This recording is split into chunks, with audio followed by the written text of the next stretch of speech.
evening. My name is Sandra Fritz. I'm the chairperson of the Shrewsbury School Committee. Welcome to our meeting of March 13th. Tonight's meeting is broadcast live on Selco Channels 29 and 329 and streamed live on Shrewsbury Media Connections website. I'd like to thank Liz Poplowski from SMC, who helps with all of our meetings. First on the agenda is public participation. No one has asked to address the committee this evening. However, in the future, if anybody wishes to join us, please let us know. You can email us at schoolcommittee@shrewsbury.k12.ma.us. Next is chairperson and members' reports. Mr. Weinstein? Yeah, colleagues, I'd like to welcome you to our audience today. Welcome the members of Troop 227 who are here as part of their Citizenship in the Community Merit Badge. Happy to have you here tonight, and I'll be speaking at their meeting next week, answering questions about tonight's meeting and about the role of a school committee member in Shrewsbury. So welcome, and as I said earlier, feel free to leave whenever you need to. We won't be offended. So It's going to be very exciting. So yeah, go ahead. it'll be a long meeting. So. But yeah, thank you for being here. I appreciate it. Great, thank you. Next is superintendent's report. Thank you, Ms. Fritz. I'm pleased to announce and would encourage members of the public to attend the annual Shrewsbury High School musical. It's coming up over the next 3 evenings, the 14th, 15th, and 16th of March. 7 p.m. performances each night of the Broadway favorite Little Shop of Horrors. Tickets are only available at the door because they did not want to break Ticketmaster. These are in high demand, but it's always a terrific show, and the cast and crew have worked really hard to put it together, and looking forward to a typical excellent performance, typically award-winning performances that our theater department has put on. So looking forward to those on the next 3 evenings, and the public is welcome to attend. Again, tickets at the door on Thursday, Friday, and Saturday evenings at 7 p.m. at Shrewsbury High School in the auditorium. And the only other thing that I would make mention of today is an inauspicious anniversary. 4 years ago today, we closed school for the COVID-19 virus, and certainly reminded, it seems like a very long time ago on the one hand and not so long ago on the other. I just want to recognize again how proud I am of the way this community worked through the pandemic together, and obviously in terms of the school district, the work that our faculty and staff and support staff all did to do their very best to shepherd our students and families and each other through it. We are still, as we know, dealing with the impact of the pandemic on our young people and children, and certainly what it's done with society as well. But again, it was an incredible challenge that people rose to and really worked hard to make their way through. And certainly my best wishes to the then Shrewsbury High School class of 2020, many of whom will be graduating from college this year, and certainly hoping for wonderful senior year events and graduations that they unfortunately didn't get to experience 4 years ago. So something that's on my mind today as well. And that is Superintendent's report this evening. Thank you, Dr. Sawyer. First time scheduled appointment this evening is our fiscal year 25 budget public hearing. The public is invited to give input to the committee and to administration on the FY25 initial budget presentation we had a few weeks ago. And the public hearing meets the requirements of Massachusetts General Law, Chapter 71, Section 38N, which requires school districts to provide an opportunity for members of the public to be heard regarding the proposed school district budget. Is there anyone in the audience tonight who has a question or anything they'd like to ask us during this portion of our meeting? That's fine. If anybody wants to give feedback to the committee, again, you can reach us at schoolcommittee@shrewsbury.k12.ma.us. This is a multi-month project that we go through on the budget, and we're just kind of getting into the middle piece of it. So if anybody's watching at home, please feel free to reach out to us. Be happy to hear some input on our budget. Okay, next on the agenda, we are going to have a report from the English Language Education Department, not department, but I should say learning, and we have Miss Christina Manos, who's Director of English Language Learning, along with Miss Amy Clowder, our Assistant Superintendent for Curriculum Instruction and Assessment, and they will provide an overview of the English Language Education Program in the Shrewsbury Public Schools, as well as a fiscal year 25 budget overview. Welcome. Thank you very much. Very happy to be here tonight. So I have to say, at heart, I'm a language teacher. And as all good language teachers know, we have to start with a quick review of important terms and build a little background knowledge. So I hope you'll bear with me for that. These are some of the terms that you'll see sprinkled throughout our report tonight in talking about the students whom we work with. English learners, we affectionately call them ELs, are the students who are identified as benefiting from direct English language instruction. And that's a very specific term we use to talk about those students. There's entry criteria to be considered an English learner, and there's exit criteria. So if I say L a lot, that's who I'm talking about. Former English learners are the students who used to be Ls and have achieved enough of a proficiency level to now be reclassified as former Ls. Something important to know about former Ls is they're still bilingual or multilingual students who are still learning English. I'm still learning English, and it's my first language, right? So keep in mind that when we talk about former English learners, we're not necessarily talking about students who match the English proficiency level of a monolingual English student. They bring their bilingual or multilingual assets to the table, but they're still working on their English skills. They just no longer need to come to English language class with an English language teacher. I threw multilingual learner on here because this term is getting thrown about a lot nationwide and in Massachusetts. And the Office of Language Acquisition just recently clarified in Massachusetts, this term is for any student learning any language. So Ls are a part of MLs, FELs are a subset of MLs, but your child who might be taking French at Shrewsbury High School is also an ML. So that's the difference in Massachusetts between being an L and being an ML. Newcomers are our new arrivals who are English learners, and typically they're in their first year here, and they're at the very basic level of English proficiency. And then finally, we have our SLIFE students, who are another subset of our English language population. SLIFE, say that 5 times fast, right? Are students with limited or interrupted formal education. Think students whose education has been interrupted by family or personal circumstances, socio or political circumstances in their country, and they come to us both needing to learn English, but also to get more caught up with other skills as well. So they're a very special subset of our L population. And then I just want to remind everybody that in Massachusetts, we have 3 English language programs to choose from. And here in Shrewsbury, we offer what's called SEI. It stands for Sheltered English Immersion. And there are 2 parts to this program, and it's really important. I really want to stress this 2-component aspect. Students in an SEI program get direct English language education through a licensed ESL or ELE teacher. And they also get English language development from their general education content teacher in their classroom. So it's not just that English learners are learning English when they come to me as a teacher. They're learning English in math, they're learning English in science, in social studies, in all their subjects. So that's an important thing to keep in mind. So overall, in our presentation tonight, we want to talk about kind of the story of ELs in Massachusetts and how that plays out in Shrewsbury. And the story overall is a story about managing change, changing numbers of Ls, changing regulations regarding Ls, and the increased numbers and new needs specifically in Shrewsbury that result in the budget request you're going to hear tonight. So you'll hear some needs stemming from the students themselves. So Christina just talked about the impact of interrupted schooling and how that's kind of shifted in our population.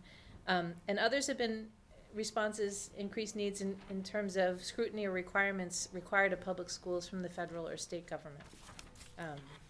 But let's take a look at our numbers. So the EL population is dynamic and difficult to predict from year to year.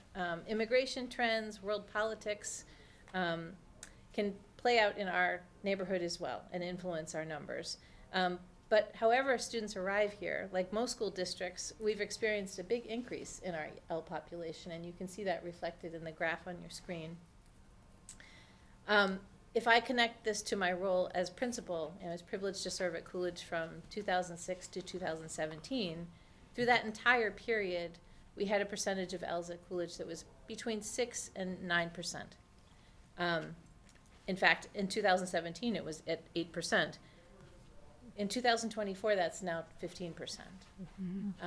And so, although we see a range of students in terms of being multilingual, the students we classify as Ls have really jumped in numbers. I thought it would be helpful just to show you a glimpse of the last 5 years of how our English learner population has changed across different schools. And a quick note that the yellow bar, October of 2021, represents the fall that we opened the new Beal as a K through 4 elementary school. So you see some shifts in all of the elementary school L populations as a result of that. If you look at the high school, you can see for the 4 years preceding this one, our fall population was pretty stable. Within just a few students, we stayed at about the same place. That population typically jumps in March, but our L population is also pretty dynamic. People are moving in and out all year long. So it's interesting to me that across those 4 years, we went back almost to the same exact level in the fall. And then we get to this year where in the fall, we jumped up to 60 students from 40 last year at the same time. So that represents a huge jump at the high school. The other schools you can see have been more up and down, but that speaks to what Amy discussed about how it's really hard to predict who's coming and what grade level they'll be in. I'd like to call your attention to Floral. Prior to the redistricting, Floral was our elementary school that had the highest number of Ls.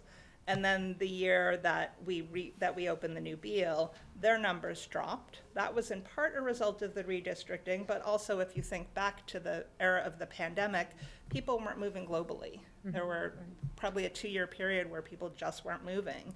And so we saw Floral fall to, at one point, we started the school year in 2021 with 18 students at Floral, identified as Ls. And we started this school year with over 60, and by the October 1st data deadline, close to 70 students. That's a huge jump in just those 2 years. And so and it's not unique to us, as Amy said. This is happening throughout Massachusetts, but there's unprecedented and somewhat unpredictable growth that we're dealing with. This is just a quick snapshot of our department staff this year. The first column for ELE teachers is where we started this year with 16 FTEs.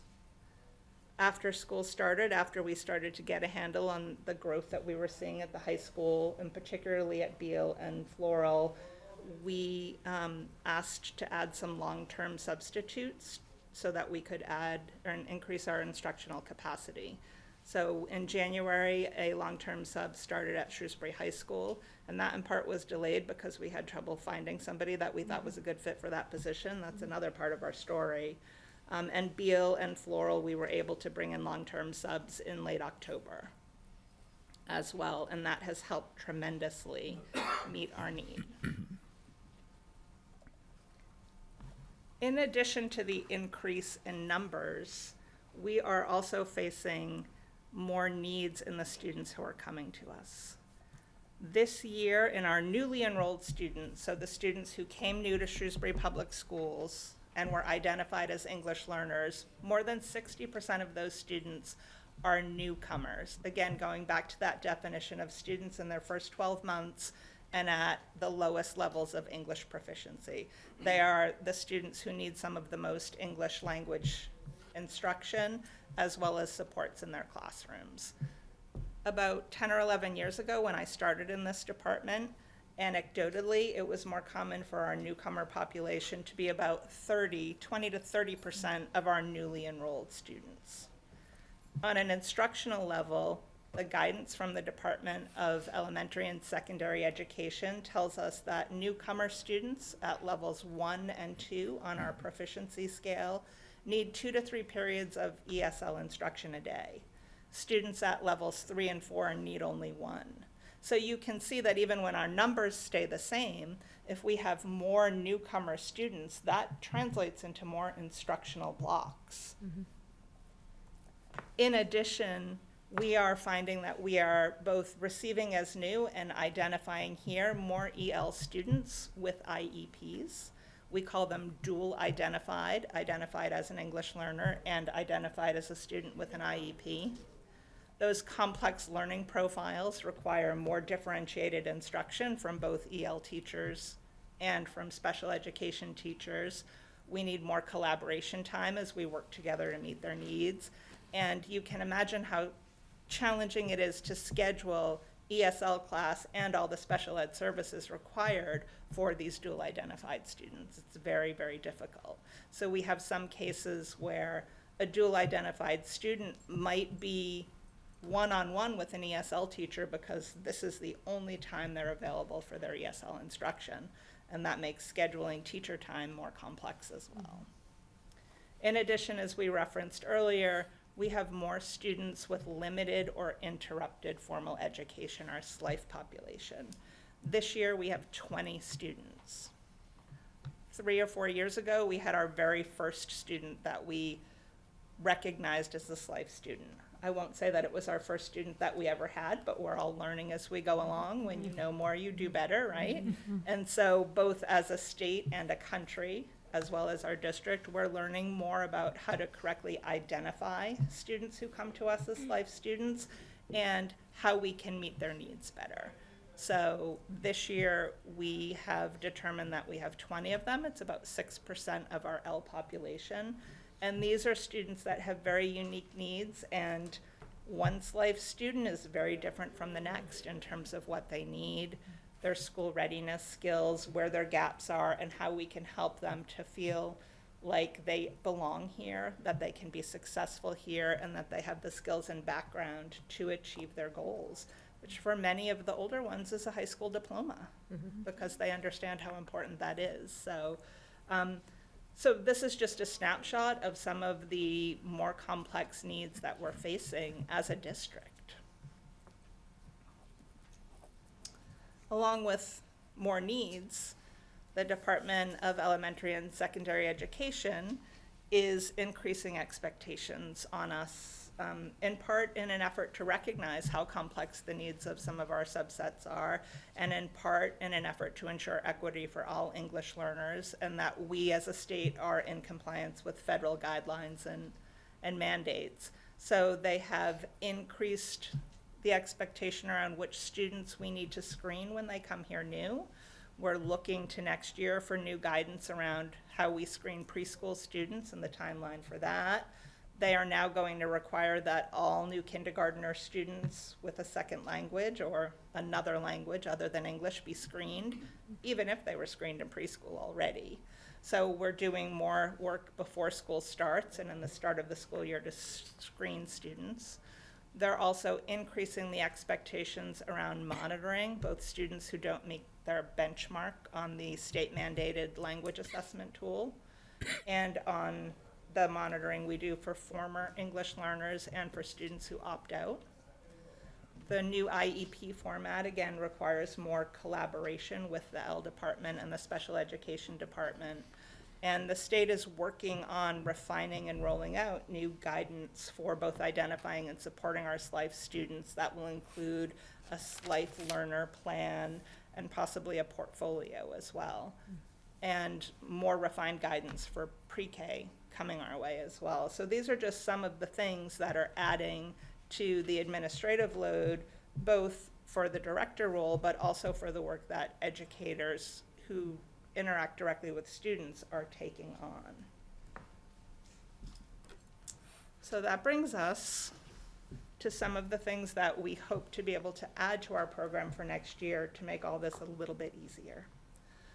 The first thing is we are requesting funding for an annual subscription for a new to us software product that's basically specialized for English language instruction.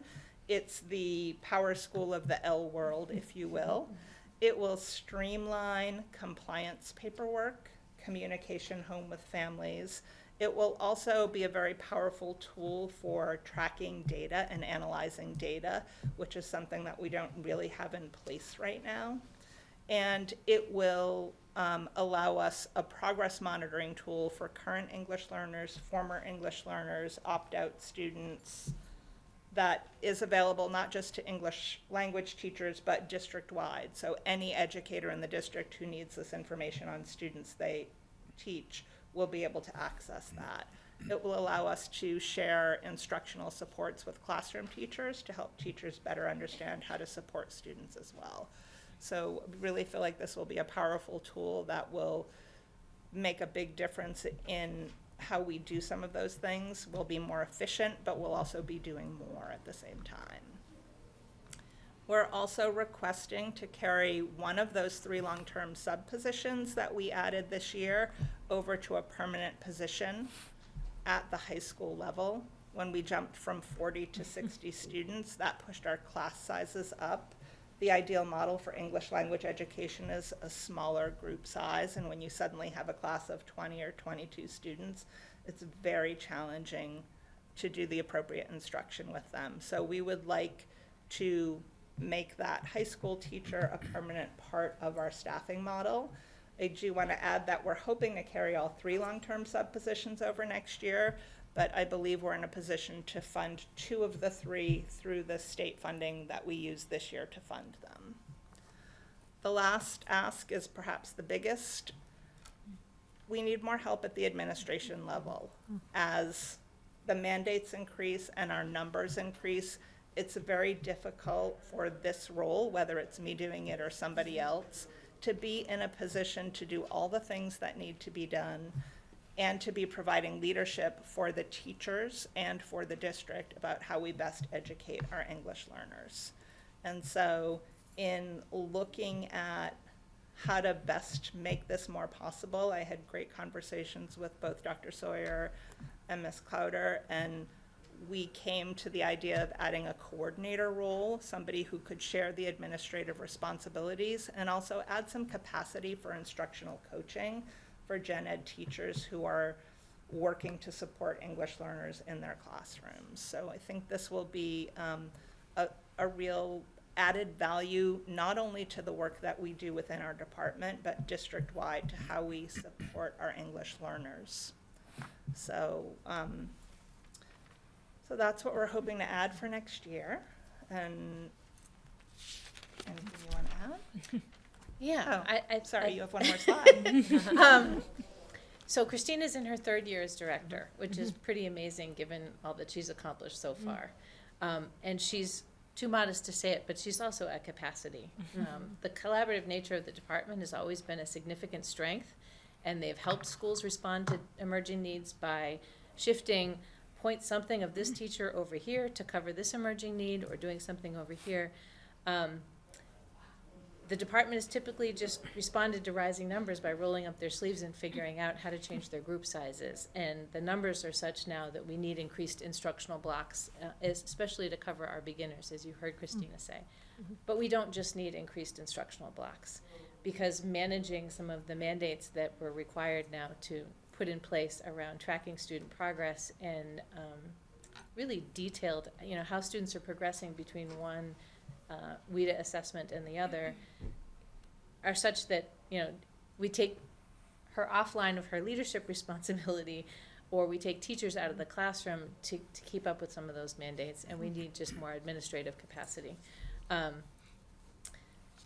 The other piece, I think, is that, adding additional staff is not going to help us grow a program in a way where we're maintaining that partnership between general education and specialist ELE teachers.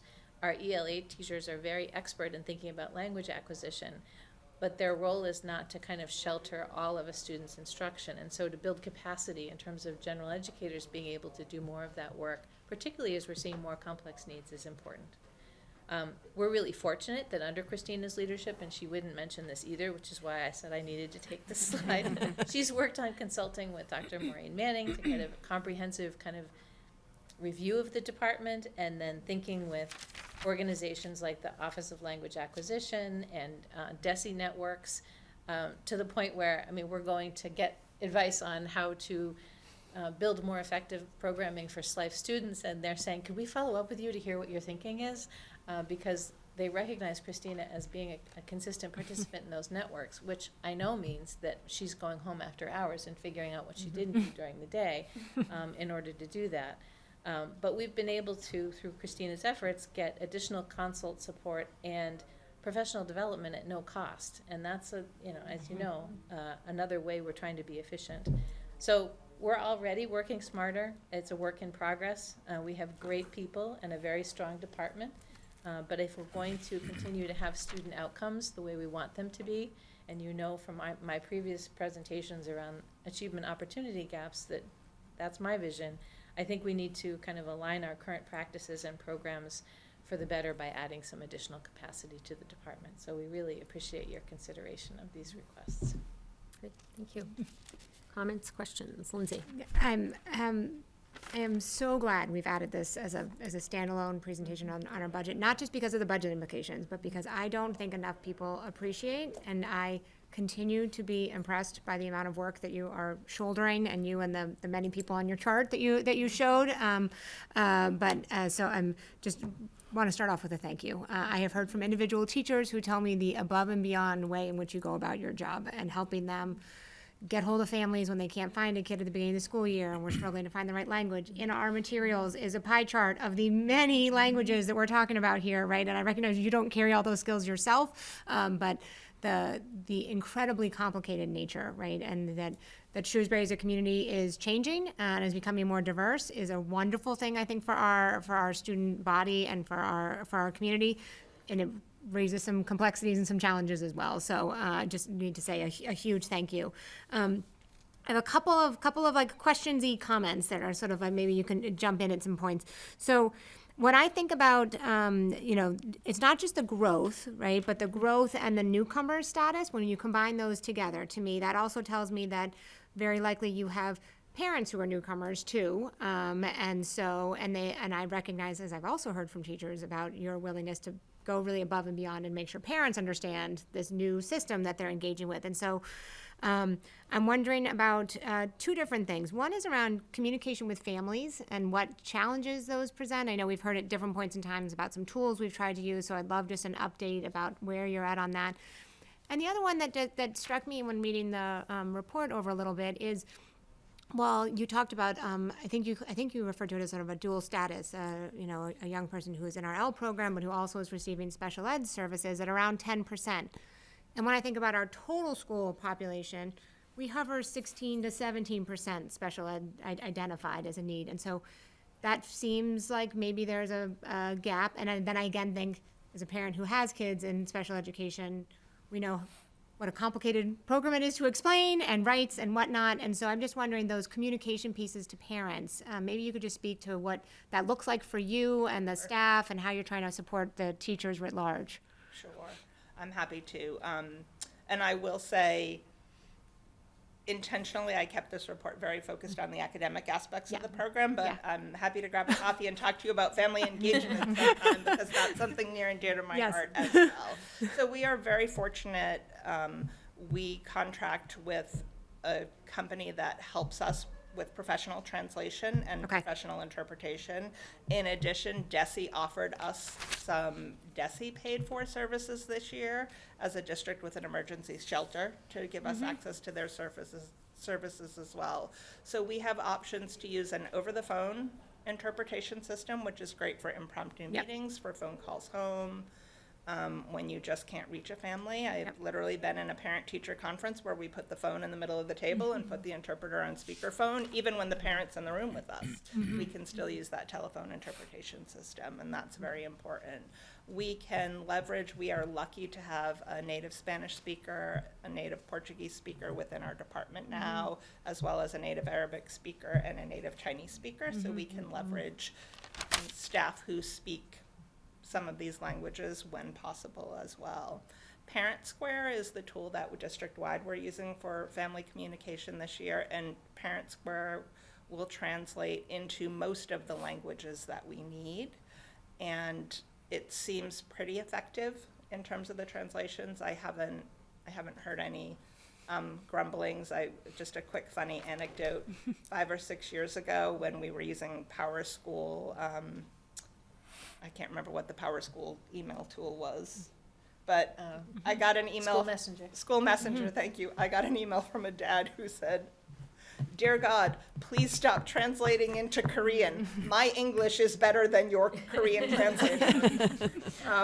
But we're not finding that experience with parents where it's a much more effective tool. Okay. That said, sometimes the challenge for newcomer families is simply understanding the culture that school is sending you messages and the importance of the message and things like that. So that's another piece as well. I think in terms of the dual identified students, first of all, special ed has their own machine around interpretation and translation, and they have somebody who handles it for any student who receives special education services, but similar systems to those that I access for our English learner families, and they have everything translated from all the paperwork and everything. But you are not wrong that there's a cultural barrier for some families, both to understanding the benefits of special education. They might come from a place where if your child is identified as being different or having needs, that they're not educated, or that they're educated in a very limited way. And so those are situations that have to be handled with a lot of grace, with a lot of cultural competency, with a lot of sensitivity to the messaging that you're sending. And some parents might not understand their rights as a parent. They might be worried about their child, but they don't understand their rights to request help and reach out. So it is complex. Right. And I want to just thank you and echo that. And I think the fact that you have been able to, either through DESE or others, find some of the tools, I think was one of the things that I was thinking about in our budget piece, that we know 4 years ago when I joined the committee, translation and translation services were something we were hearing about, that we weren't where we wanted to be. And so it sounds like you've made some incredible progress there, which is great, and found supports in other ways, but certainly as that need arise, I think we, as you said, as we know more, we do better, right? Like, we got to do better, and we knew we had to do better, and it sounds like we're doing better. But as there are more needs, I think it's important for you to also to let us know if there's ways in which, from a budgetary side, we're not doing as well as we want to do, right? Or that there's if there's a disconnect for parents who are comfortable understanding, getting to accessing the L services and understanding that, and then as they move to the special ed world, it feels a little different, and now we have a different way of process, right? That's important for us as a district to think holistically. So I'm super glad. Can I ask one other question? Sorry. I noticed if you went back, I think 2 slides, I don't know if that's possible, you had the piece about the services, or the DESE pieces. I was noticing you had AY next to a couple of them, and I just wanted to make sure I was reading that correctly. Yeah, thank you. Increasing mandates, sorry. Yes. AY, so I'm guessing that's academic year. Yes. But in the academic Yes. year, and when I just pause and look, what that tells me is this is a very active space for DESE right now, that in Yes. calendar 24 and 20, I just want to make sure we're all getting that takeaway, Yes. that the mandates and again, to your point, they're asking everyone to do better, and I'm not opposed to that at all. But when we think about how your role is changing and what is being asked of us, that's a lot to change in the course of an academic year, whether it's a screening or monitoring or tracking afterwards. And when I think about, in particular, I know I read about it in your report, and it feels like we need to say it out loud, the idea of a smaller class size when we have buildings that are space constrained concerns me and worries me for our abilities. And when I think about that high school population going from 40 to 60 kids, and we obviously don't know what next year will bring, and the space constraints that we have, particularly at that high school level, I think about, how mandates translate into what the day looks like, right? And that tie through of, we have a nice classroom here, small setting, and in the tours of the high school that I've been on, there are not a lot of spaces like that in order to do small pullouts. And so as we think as a community, how are we going to continue to support and do what we need to do because it's the right thing to do, and because DESE is telling us that's what we have to do? I see some tension there that we just got to keep paying attention to, and advocating for what we need in order to provide all of these kids what they deserve. So I thank you again. I really appreciate it. It's such a comprehensive report. Thank you. You're welcome. Yeah, I'd also like to thank you for the excellent report. It's exactly what we need to, you did a great job of laying out your case for why these investments are necessary. And I also wanted to thank you and your staff and the people that you work with for all the hard work that you've been doing with our most vulnerable students. And we really appreciate it. And especially this year, I know with the increase in the population. I did have a question about the software that you're going to be seeking and whether or not that was an annual cost, or is that going to be a one-time cost, or how did you view that? It is an annual cost. It's a subscription-based program. There are some, we're actually piloting now, and I was able to leverage some Title III money that didn't get spent on some other things last year, to be able to start that this year so that we can get our feet wet with it. And I'm super excited about what I'm seeing. But yes, it is an annual cost. They provide a lot of support, and they do a lot of the data massaging on their end, which is really appealing. We don't have to figure out how to get things in order to give it to them. They take care of that. Great, thank you. John? Thank you for the report and for all that you're doing with our students. Really appreciate it. I think these are wise investments based on the increasing needs and the mandates. On the topic of the increasing space constraints, specifically at the high school, I know we've talked about that population going from 40 to 60. Do you have any context around how you navigate through those space constraints today? Calling nah isn't the right answer. I think. She's sort of the guru to work for that. So I think at the high school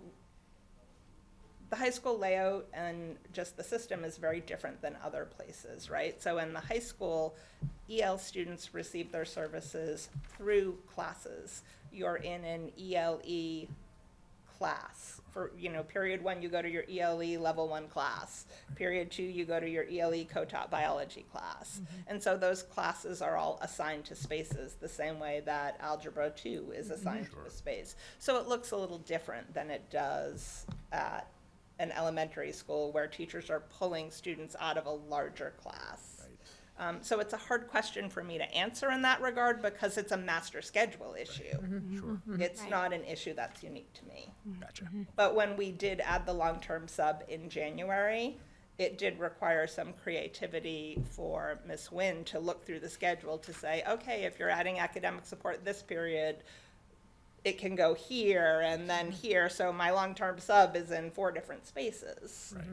So you need to find the space wherever it Exactly. is within the day, as opposed to Exactly. having those small instructional spaces that exist within the newer Right, schools, right? right. And I do want to be clear that at the high school, everything is relative when we talk about smaller class sizes. At Right. the high school, a typical high school class might be between 20 and 28 students. And so we're looking at EL classes that are more typically between 8 and 12 students. It was this year when we started pushing to 17, 18, 19, and it's really hard in 42 minutes to meet the needs of 18 students who don't speak English.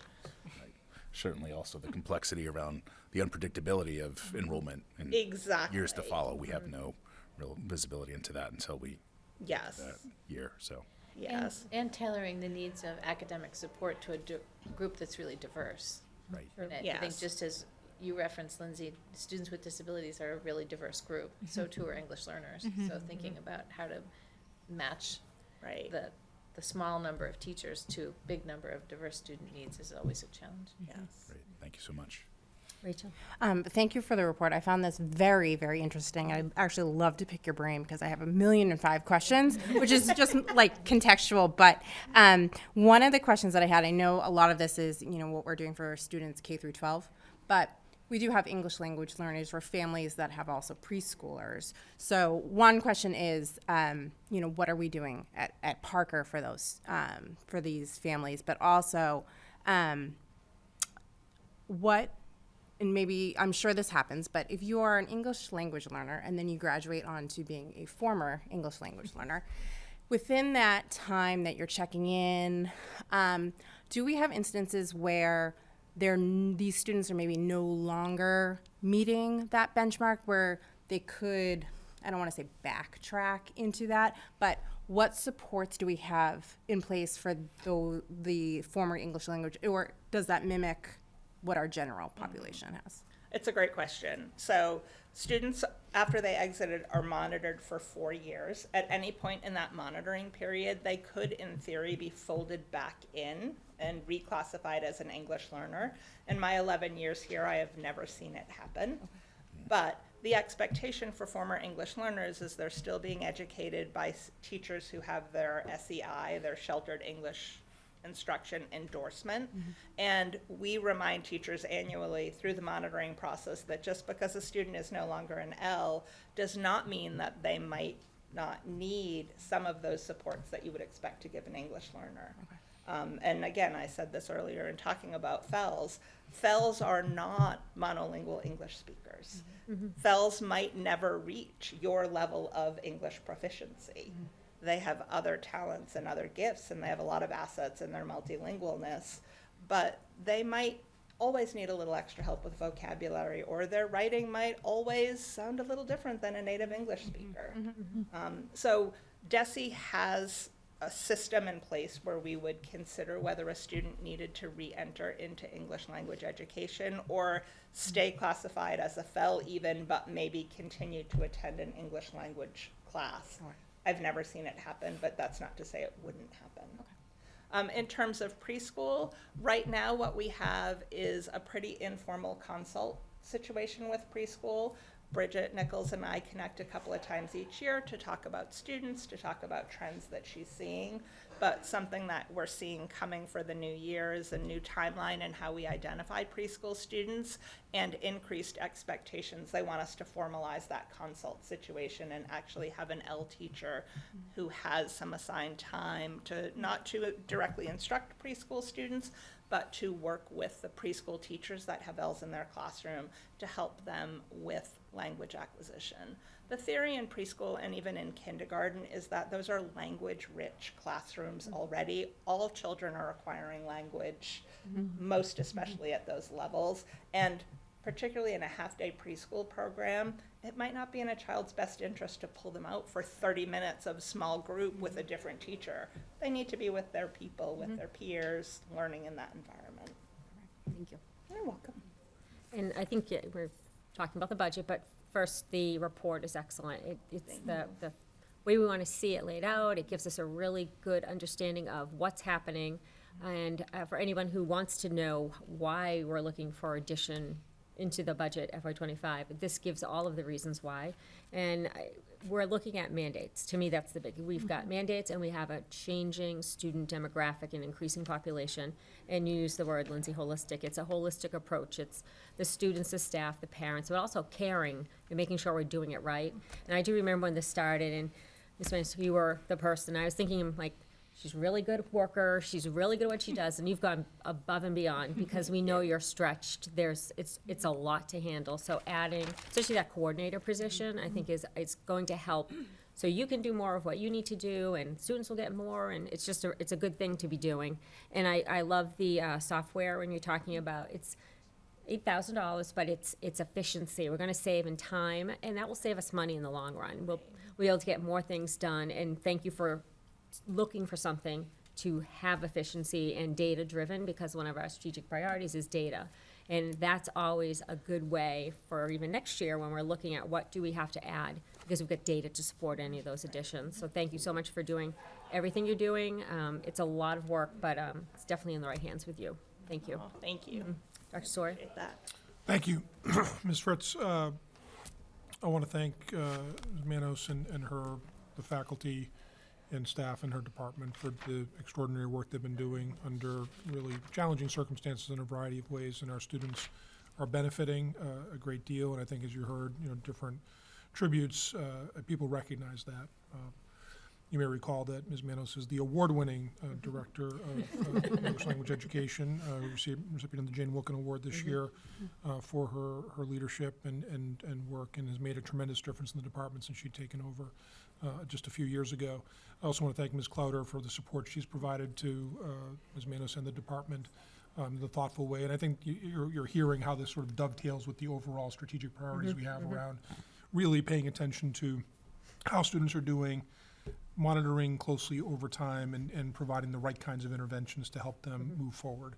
A lot of, we are nation of immigrants, of course, and you know, the promise of public education has always been something where, you know, students and families are looking to better themselves and finding ways to make sure, as was mentioned, that students feel that they belong, that they can work hard to achieve, and there's a whole host of different circumstances that different students come from that I think we're responding to well as a district. We're continuing to try to get better at it, but I'm very proud of the work that's been happening and appreciate the support.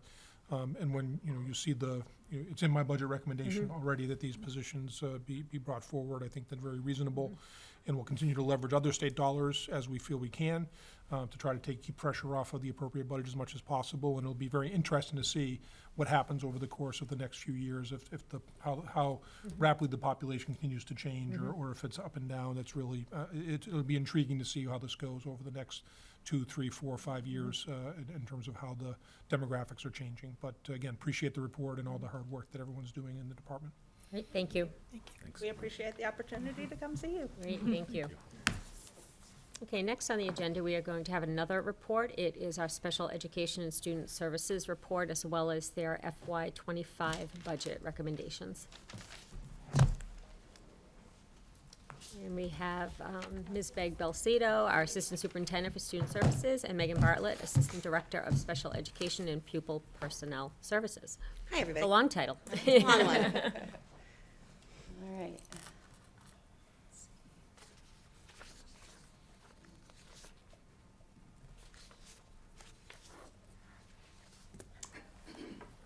You did it.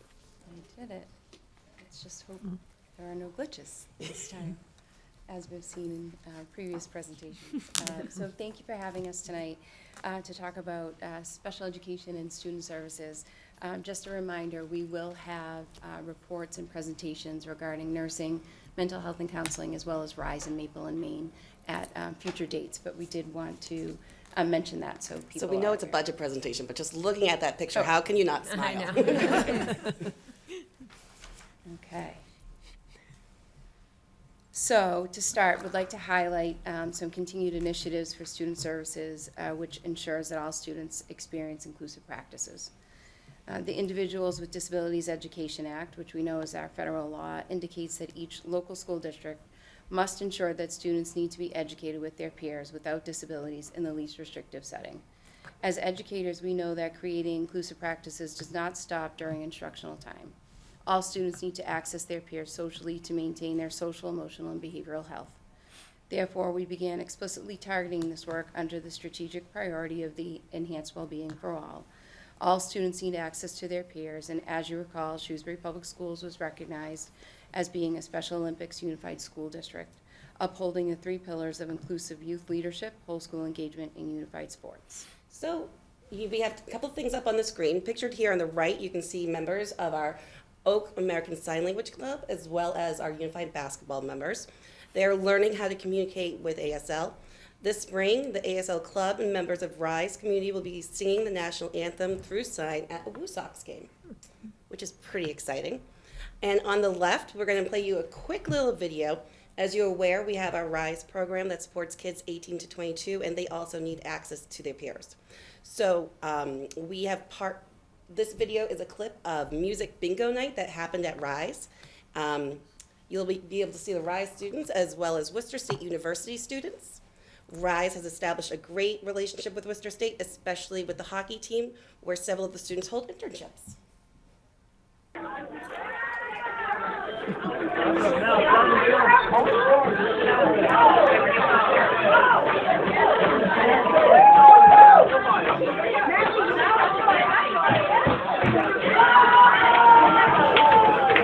Super fun. Okay, So Meg and I present often, and that happens every time we do it. every time. You still need to push it forward. Oh, Oh, are you glitching? there it goes. So this is an exciting topic. This is our elementary transition program. This fall, members of our student services team work collaboratively to meet an acute need of our elementary students. We established what we fondly call the ETP. The Elementary Transition Program was designed to provide clinical and academic support to target social, emotional, and behavioral skill deficits in students transitioning to Shrewsbury Public Schools. ETP is a short-term stabilization program designed to support students in adjusting to school environment and developing linguistic survival skills and foundational social, emotional, behavioral learning skills. Students who enter this program access assessment, intensive skill-based treatment, and programming developed by a multidisciplinary team. This includes instruction from our L department, support students where English is not their first language. The vision of ETP was a short-term placement for students to establish these essential skills and then re-enter the least restrictive environment. Our core services were direct clinical supports, academic coordination, and care coordination. And pictured here is, this picture happened during our community reading day. You'll see all the smiling ETP kids. Also pictured here is Sergeant Bradley, who is a spouse of our BCBA clinical coordinator, Nicole Bradley, who helped design and continues to support ETP daily. So excited. That is. So our budget responsibilities, as you know, can be pretty complex. First of all, the responsibility of supervising all special education and student services staff, compliance with state and federal special education and 504 accommodation laws and regulations. We're fiscally and programmatically responsible for all out-of-district placements. We cooperate and contract with public and private agencies and schools, organizations. We oversee the creation and maintenance of programs for students with disabilities. We oversee and coordinate the staff for summer special education programs. We ensure the processing and submission of circuit breaker reimbursement program and our federal Medicaid reimbursement claims. We seek and apply for appropriate state and federal grants. We design and facilitate district PD, department offerings, and design programming to meet our diverse student population, including a transition program, and now we have a retail store, as you know. We have a very glamorous life. So these are our statistics for special education and students that qualify for 504 accommodation plans. As you can see on both graphs, we remain pretty consistent with historical information. Currently, we have 1,055 students who fall under the umbrella of special education, and autism remains one of our historically highest primary area of disability.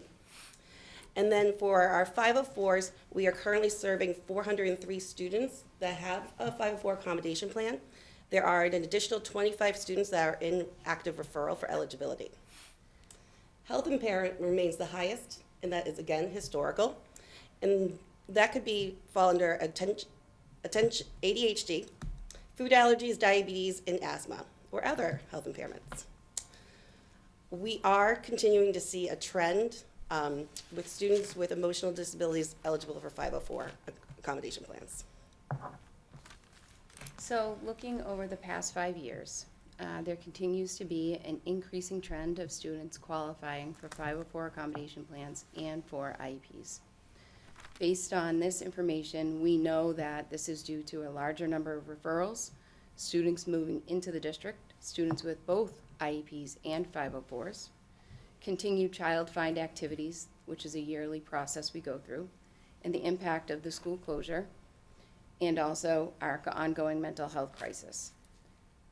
Now, at this point in time, we are at 17.3% for students with IEPs. It should be noted that is below the state average, which is at 19.3. The next piece we wanted to talk a little bit about was our extended school year.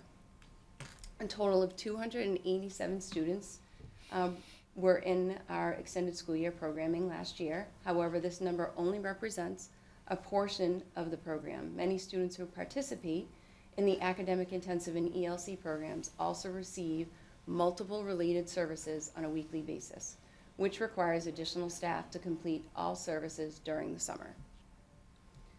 We also offer walk-in services, half-day academic classrooms, and also RISE has a half-day instruction program. That's it. Okay. About to steal your thunder. No, on this is great. So this is our statistics regarding our students who are placed out of district. As you know, It's our responsibility to educate everyone in the least restrictive environment. However, there remains a subset population of Shrewsbury residents where Shrewsbury Public School is not their least restrictive placement. This pie chart highlights the level of placements that we have for students. I want to highlight the first one, which is sub-separate. We currently have 10 students who are accessing this level of placement. That consists of a collaborative where the collaborative is partnering with a public school and the classroom is in the public school setting, and or an 18 to 22 program that is under the out-of-district coordinator's caseload. Next up, we have Public Day. Again, this is through a collaborative. We currently have 9 students within this kind of placement. Public Day, we currently have 29 students in Public Day. This is approved by the Department of Education. They are the governing body of Public Day. The Department of Education is also the governing body of residential. And we have 10 students currently placed residentially. Out-of-district enrollment is projected to remain stable and slightly increase in the following fiscal year. This has to do with the complexity of current student profile and the student's ability to appropriately access their learning. This is a busy slide. This is a busy slide, but I thought it was important for you to see. We talk annually, or actually more than just once a year, about Circuit Breaker. Pictured here is what the actual claim form looks like for Circuit Breaker. Circuit Breaker reimbursements are for the district's prior year's expenses. Each winter, our office submits claim forms for extraordinary relief, and then again in the summer to the Department of Education, listing the types and amounts of special education instructional services provided to each student during the previous fiscal year. Standard rates for each type of service are established by the Massachusetts Department of Education based on statewide surveys and are used to calculate the reimbursable cost for each student. This claim process is far from simple, and the documentation that needs to be collected from each building takes time and an understanding of the process. For in-district claims, team chairs supply our office with individual student service grids to be reviewed in order to determine if the student would make the state threshold for reimbursement. For students attending private 7-6 schools or out of district, the eligible cost for reimbursement is based on the approved tuition rate set by the state's Operational Services Division. Would like to sincerely thank our secretaries for the work they do with us for this process. As we all know, Circuit Breaker is a vital funding source for the entire district's budget. For our out-of-district placements, total tuition costs are estimated to decrease by 5.78% in FY25, based on the expected placements and tuition rates for next year. The actual enrollment in out-of-district changes within each year and from year to year as new students may be placed in out-of-district schools, students return to an in-district placement, students move in or out of town, or students graduate or age out when they turn 22 years old. The net amount budgeted for out-of-district tuitions in school department's town appropriate budget in the initial superintendent's FY25 budget recommendation is estimated to decrease by 5.06%. This is due to an estimated $406,878 reduction in tuition cost while utilizing $2,666,972 less in circuit breaker funding to offset these costs compared to the current year, in order to maintain an estimated circuit breaker fund balance of 75%, to which is the maximum.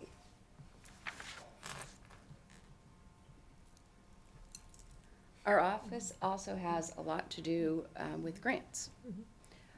We have a number of grants each year that we work with for a variety of reasons. Our IDEA 240 Federal Entitlement Grant, which is our largest grant, which is well over $1 million. This year we have a social emotional mental health grant that was a competitive grant that the district was awarded for just over $22,000. We have a professional development grant with the Department of Education for $38,000, and that will be used to support the new IEP improvement project and rollout. Take it from here. I would love to. And we were also awarded a chronic absenteeism grant to support development of process and procedures to address chronic absenteeism. We've also partnered with the JED Foundation, a consultant, to review our process and our procedures related to supporting students' social, emotional, and mental health. So we're excited, drum roll, all together using grant funding that the Student Services has secured for FY25 is close to $2 million. In addition to that, we've, through our sales and through fundraising, RISE and Maple and Maine have already secured an estimated $90,000. We should note, we do have Think Kids up there. Think Kids is part of our collaborative problem solving that members of our school have gone to, and that was through the emotional mental health grant. This slide has to do with our contracted services and what we're seeing for costs over the past couple of years. Contracted services are specialists that we use for, it could be for low incidence disabilities, mandated services within the district. It could be things like orientation mobility, teacher of visually impaired, teacher of the deaf. We also have other contracted services within our department. We have legal consultation. Our legal counsel supports our district with administering state and federal laws governing special education. Despite sometimes our team's best efforts to resolve family and district IEP disputes, the school system may need to proceed to things like mediation, pre-hearing conferences, or hearings through the Bureau of Special Education Appeals. Home hospital tutoring is another area. We work with families when their student might be absent for more than 14 days. A physician statement requesting this must be submitted to the district for us to consider tutoring. Translation and interpretation, as you heard in the previous presentation, continues to be an area that we have been monitoring to see the increase for both written and verbal communication in the home language as stated in state and federal law. Assessment materials are something that we look at every year because special education staff use standardized assessments for initial evaluation, reevaluation to determine eligibility for services. Once a testing assessment battery is obsolete, there's only a 2-year window for when it must be replaced. So we're constantly looking at what assessments are being used in this area and what needs to be updated to ensure compliance. Highlighted here are some of our challenges and our complexities within our Student Services Department. In our budget report, we go into further detail. For purposes of speaking tonight, we are just highlighting these 3 areas. The realm of special education student services is characterized by inherent complexity, driven by the diverse needs of students in the evolving regulatory landscape. Despite these challenges, our district remains committed to fostering an inclusive learning environment where all students can thrive. By leveraging the dedication and expertise of our staff, along with the strategic resource allocation and collaborative partnerships, we continue to enhance outcomes for students with disabilities, nurturing their academics and social, emotional, and behavioral growth. Which leads us to our recommendations for the upcoming year. So under mandated services, we would recommend 0.5 elementary special education teacher. We would recommend 1 occupational therapist for the district, 1 speech and language pathologist, 1 school adjustment counselor for the high school, which was previously funded through ESSER, 1 structured reading teacher, and that would be an adjustment at our high school from tutor to teacher. Through observations, analysis, and collaborative conversations with administrators, staff, these positions will help with integrity and consistency. As an example around mandated services, Lori Carlson, who's our lead OT, offered data points around mandated services in that particular area. Just as an example for you to understand, in November of 2021, there were approximately 88.5 IEP direct service hours in the area of OT. As of November 9th, 2022, there were approximately 106 direct service hours. This was a marked increase of 20.6%. As of November 2023, there were approximately 119 direct service hours, which then led to a 35% increase over those past 2 years. As of February of 2024, we're at 120 direct IEP service hours in the area of OT. So that leads to additional recommendations we would make. So we continue to learn from the success of the development of our ETP program. It is our recommendation that we continue to evolve this program to support our elementary school students who are experiencing lagging social, emotional, and behavioral skills. This programming will be tailored to address the unique needs and challenges of our students. We will be incorporating new techniques and modalities based upon the latest research and best practices of the field of mental health, as well as feedback from our students and our staff. It will be direct clinical support, academic coordination, and care coordination. We will also continue to collaborate with other professionals and organizations in the community to ensure that our programming is comprehensive and effective. Our goal is to provide a safe and supportive environment for our students to develop the necessary classroom readiness and social, emotional, and behavioral skills. Overall, we are committed to continuing to improve and innovating our therapeutic programming to better serve the needs of our students and help them achieve their goals for mental wellness and academic readiness.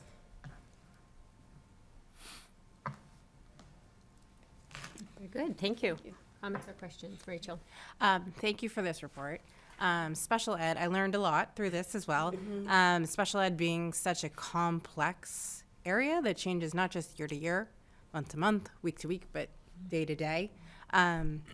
This was really interesting to look at the whole district.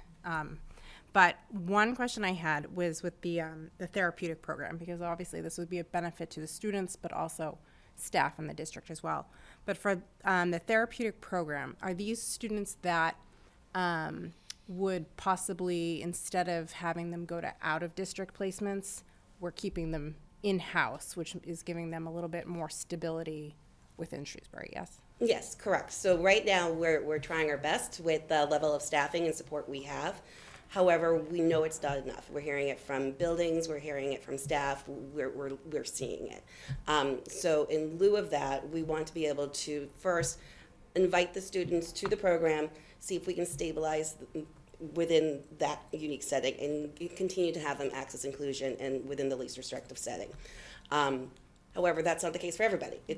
This won't be a replacement for all students going out of district, but hopefully it's a nice stabilization stopgap for us to determine the level of appropriateness for a referral or for them to remain in district.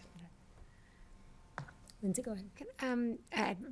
We have to always say thank you, because these take a lot of time and effort, and they're very comprehensive, and I always want more people to read them, and I hope we could track the clicks, because you deserve the attention of all the work. But just following up on that, if I can, I just want to make sure I understand, because your earlier slide with the Shrewsbury police officer, we sort of started this year this elementary transition program to respond to what were clearly some emerging behaviors and issues, and I just want to make sure we're not keeping that, we're sort of morphing that over time into what we're then calling the elementary therapeutic program, happens to have the same acronym, but we're talking about the same thing, right? It was one thing and now, but we're gonna intensify it, we're gonna give it more structural support, more, obviously, staff resources, but are they actually gonna maintain and be different?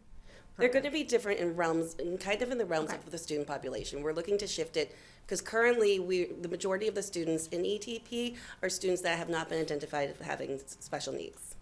So we were really looking at a stabilization to get you school ready, and we found it with great success. We're looking to also shift it now for students who have been identified as having a disability and already have IEP services. With it, that also includes counseling or BCBA level of services. And so how can we further stabilize students that are having big dysregulated moments within the school setting? So when you think about the ETP as it is now, evolving Yeah. through what we've learned this year. Yeah. So we've known over the past couple of years, as you have, hearing about externalizing behavior in the schools.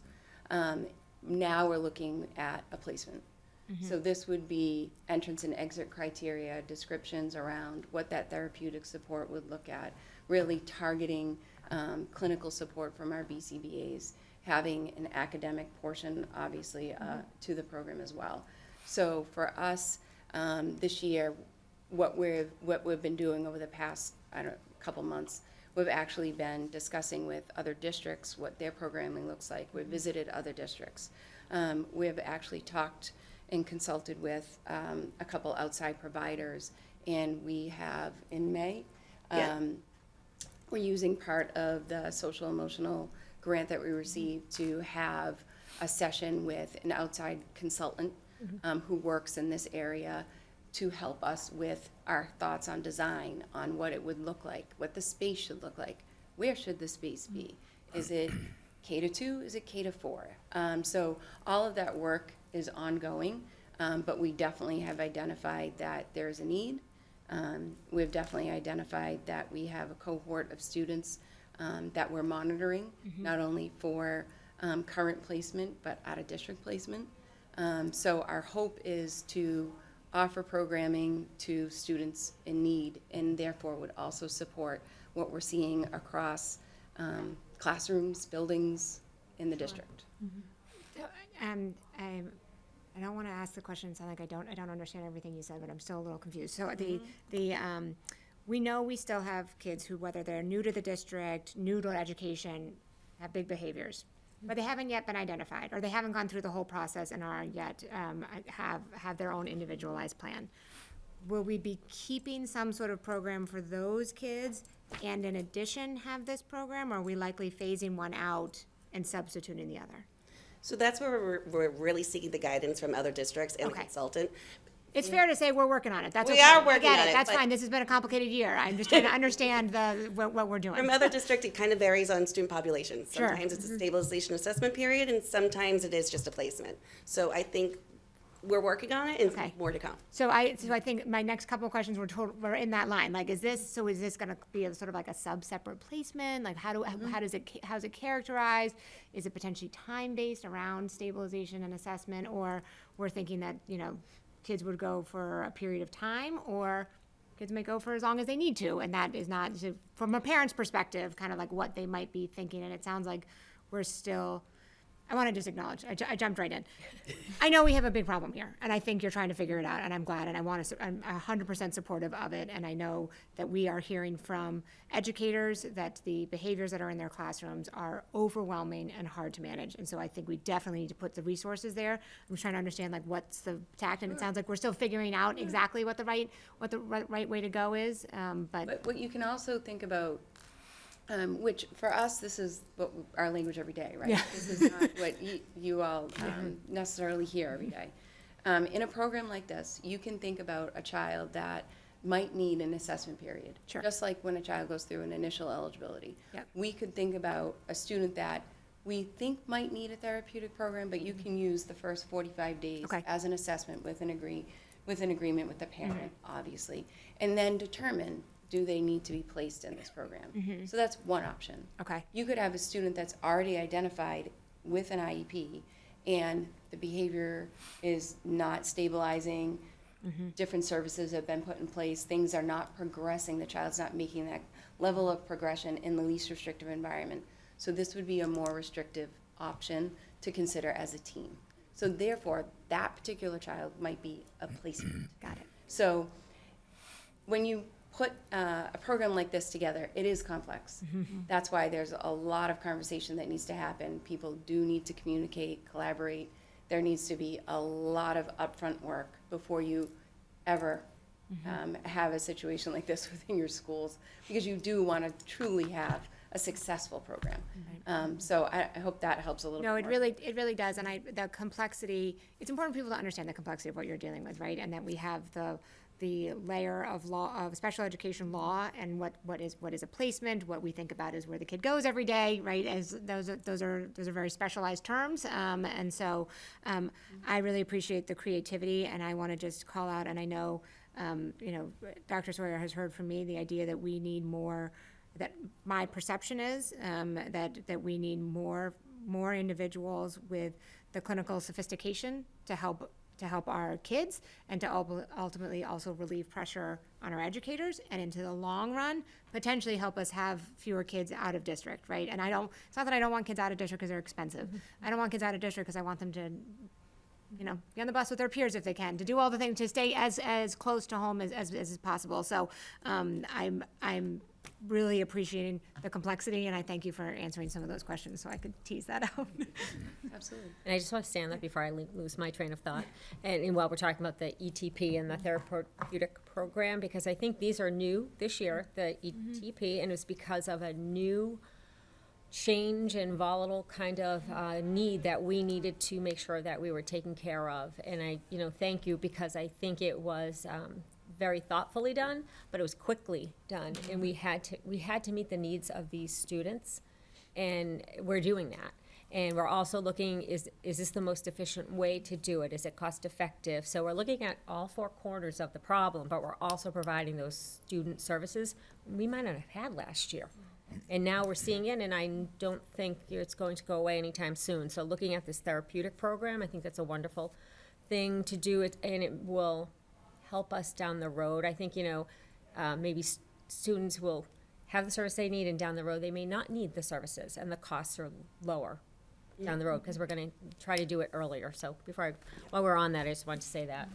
Anyone else? John? Yeah, I just want to thank you for all the time and effort put into applying for these grants, because I know it takes a lot to just apply for the grant funding, and it's not guaranteed.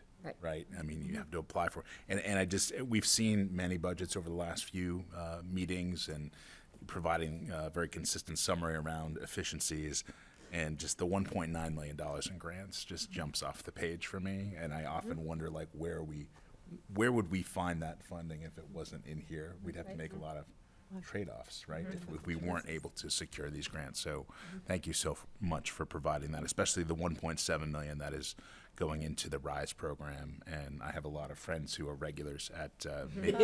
Thank you. yeah, it's just such a great success story. So thank you so much.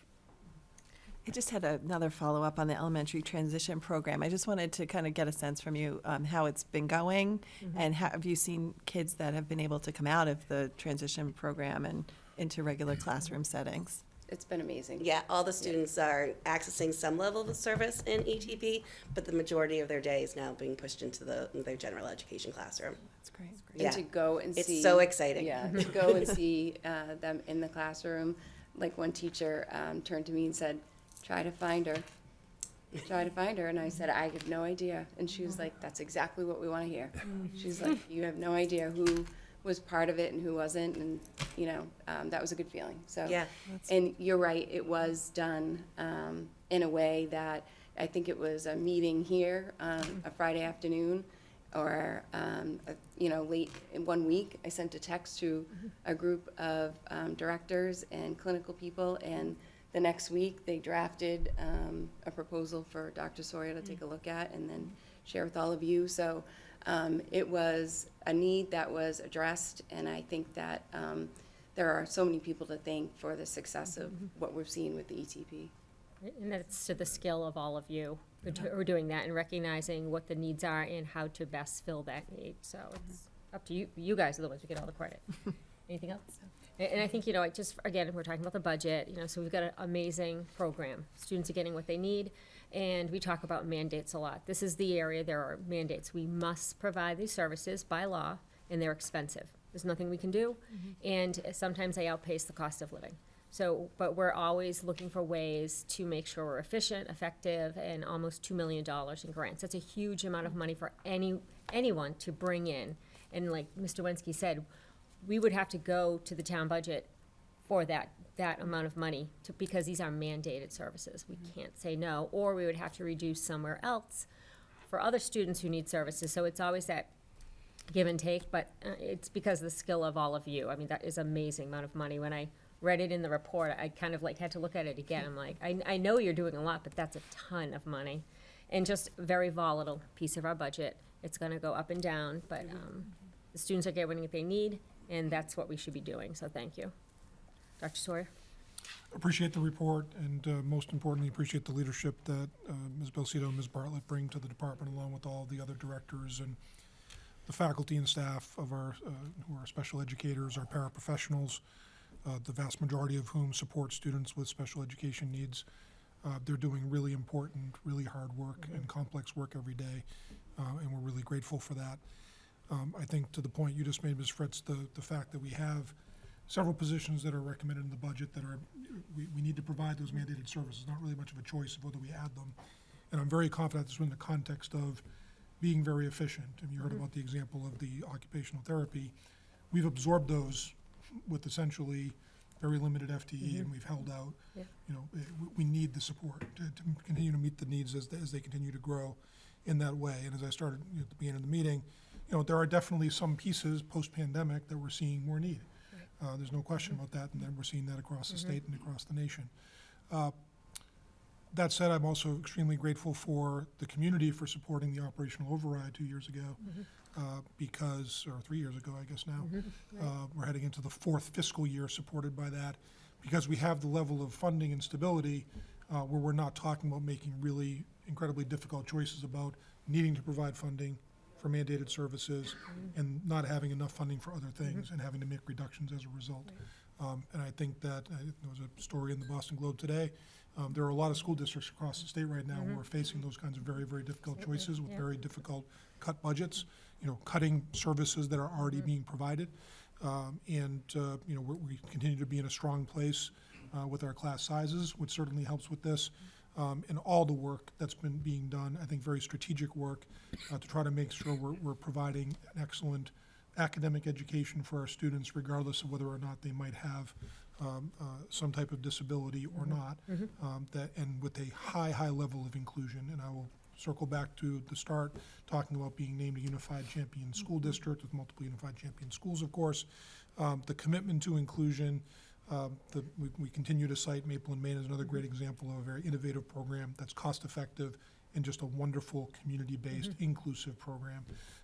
And so, you know, kudos to the work, kudos to all the efforts that are made to try to provide the best we can for all of our students, and you know, I'm deeply appreciative. So thank you for the presentation. Thank you very much. Thank you. Okay, next on the agenda, we had our draft calendar was presented at our last meeting on February 28th. And we have not received any feedback from the community on this to date. Is there any further questions or comments? Dr. Sawyer, anything further from you on this? I have not received any feedback from anyone in the community. Okay, so if there's no changes or corrections, we have a motion that the committee vote to approve the proposed 2024-2025 school year calendar. So moved? Second? All those in favor, please say aye. Aye. Aye. Motion carries. Thank you.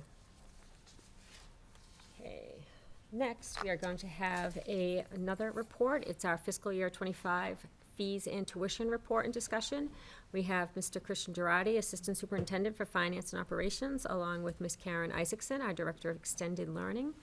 And Mr. Girardi will present information for fees related to busing, athletics, music lessons, and preschool tuition. And Ms. Isaacson will present information and a recommendation on the Extended School Care Program. Welcome. Thank you. Thank you. We're going to start with extended day this evening. Yes, we are, and start my slideshow. Sorry. Do this every time here, play from start. Here we go. Thank you. Interesting, we're here 4 years after the pandemic. I still, you know, feel a lot of the effects of that within extended day as well. But we're excited this year. I really feel like we've seen a shift in student social growth and our ability to bring back some of our favorite activities. So I'm sharing some quick pictures. These all recently came from Beal. We've got cooking club, sewing club with our actual sewing machines, and knitting club where kids have been making hats this year. And just to be able to take these small groups and give them a skill that they may not have at home feels really good. But we do continue to see operational challenges and fallout from the pandemic. There's still fewer people who need childcare. School start and end times really swung my enrollment in a way that I was not expecting this year. Need for financial aid grows and grows, and last year we made a really difficult decision around our discount policy where not only did we increase tuition by over 13%, we dropped our discount from 80% to 60%. And I'm really seeing the impact on our most vulnerable families. And that was a really tough decision to make. And one part of my presentation tonight is how we're going to move forward to make this a better situation. I think that when you look at enrollment numbers last year to this year, the morning FTE we picked up 44 kids in the morning before school, and here we are because school's starting later, more people need childcare in the morning, and we dropped 54 in the afternoon because fewer people need childcare in the afternoon. I think where I'm seeing what is likely the impact of the change to our reduced fee policy is specifically at Coolidge. We lost 23 students in the afternoon at Coolidge. There's a really high percentage of that population who are not attending or who dropped like from 5 days to 2 days, reducing our FTE. And that, you know, really concerns me because families are still working and still need childcare. So I did throw in just a quick comparison of year over year, how many people came 5 days versus 3 days versus 2, and you'll see in the percentage of the total enrollment, the 5-day enrollment actually increased this year. But in the reduced fee enrollment, it is sort of dropping from an 88 to a 77. Like more people are, okay, well, we can afford 2 days a week, and that's the essential part of, you know, what the family needs. And I do think that is related. Since I'm not seeing that same pattern in the overall population, I think it is related to affordability. So just a quick snapshot of our history of financial support. And again, the number of students is usually over the course of the whole year. So some kids come for 2 months and leave. I did an FTE comparison there as well. Just another snapshot of how 144 kids this year translated to 86 FTE. Last year was a lot fewer number of kids, but a higher FTE because of that part-time shift. We have more numbers of people, but they're attending fewer days. Because we dropped that percentage discount, this, you know, what I refer to as the subsidy is a smaller percentage of our overall revenue, but it still is a pretty big bite out of our budget. So the plan to move forward is we are in the process of applying to become they call a funded program, which will allow us to accept state vouchers again. Parents who qualify, meet the financial guidelines, will pay a daily fee, and the state will reimburse me the difference of the parent fee up to our full rate. This is going to really improve accessibility to our program for low-income families, while also bringing much-needed funds back into our budget. And I hope that this will bring our enrollment back up a little bit as families now find childcare more affordable. We had taken vouchers in the past, and we dropped them because they had a policy that became, you cannot offer an internal discount. Like, we'll only reimburse you your market rate, and if you offer any other discounts, it kind of voids the reimbursement. And we felt at that time we could better serve our families internally. We had kind of a budget surplus and a much smaller need, so we shifted to an internal subsidy. And then as the need grew, those policies didn't change, but the demand on our budget grew. And this year, the Department of Early Education and Care kind of backed off on that discount policy, so that moving forward, I can accept a voucher and still provide an internal discount to a family. Historically, voucher wait lists were very long. Parents could be on one for over a year before they got that subsidized childcare, and I had felt like switching to the voucher program would have left people high and dry with no option but to pay full price.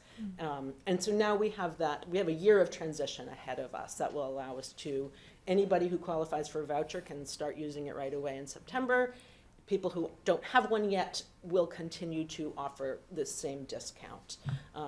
Hopefully the long-term goal is the majority of families will be receiving vouchers. We may want to, discuss options in the future of the capacity at which we will fund from within.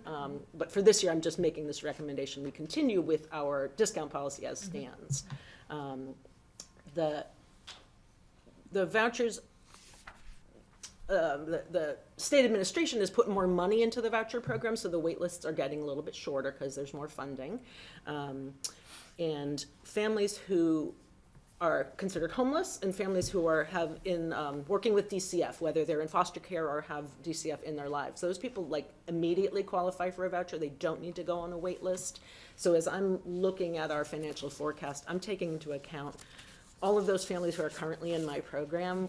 I will get reimbursed from the state from them immediately with no wait time. So that is factored into my thinking for my budget. getting the voucher is a much more complicated process than it was last time we did this.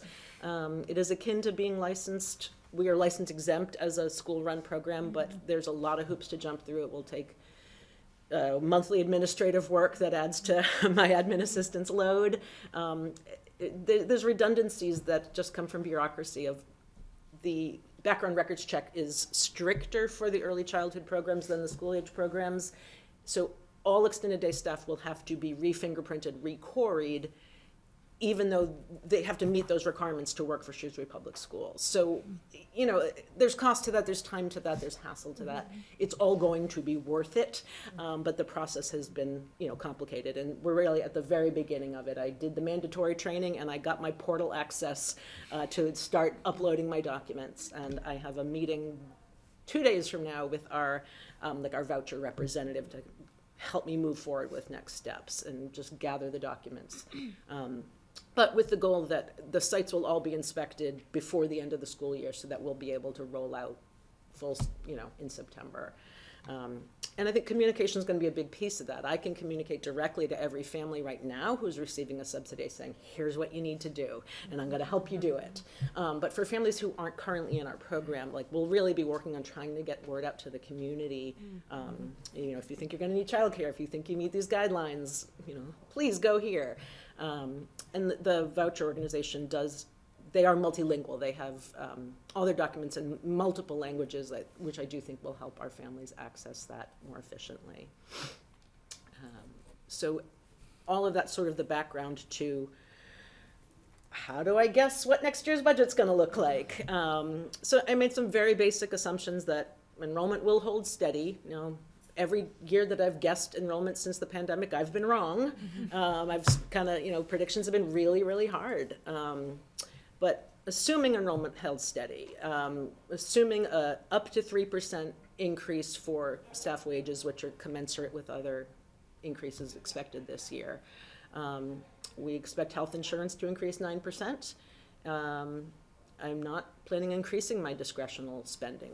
We manage pretty well on a rather small, I mean, we've cut back on a lot of big stuff, and they do great activities with less. So I'm gonna hold that steady.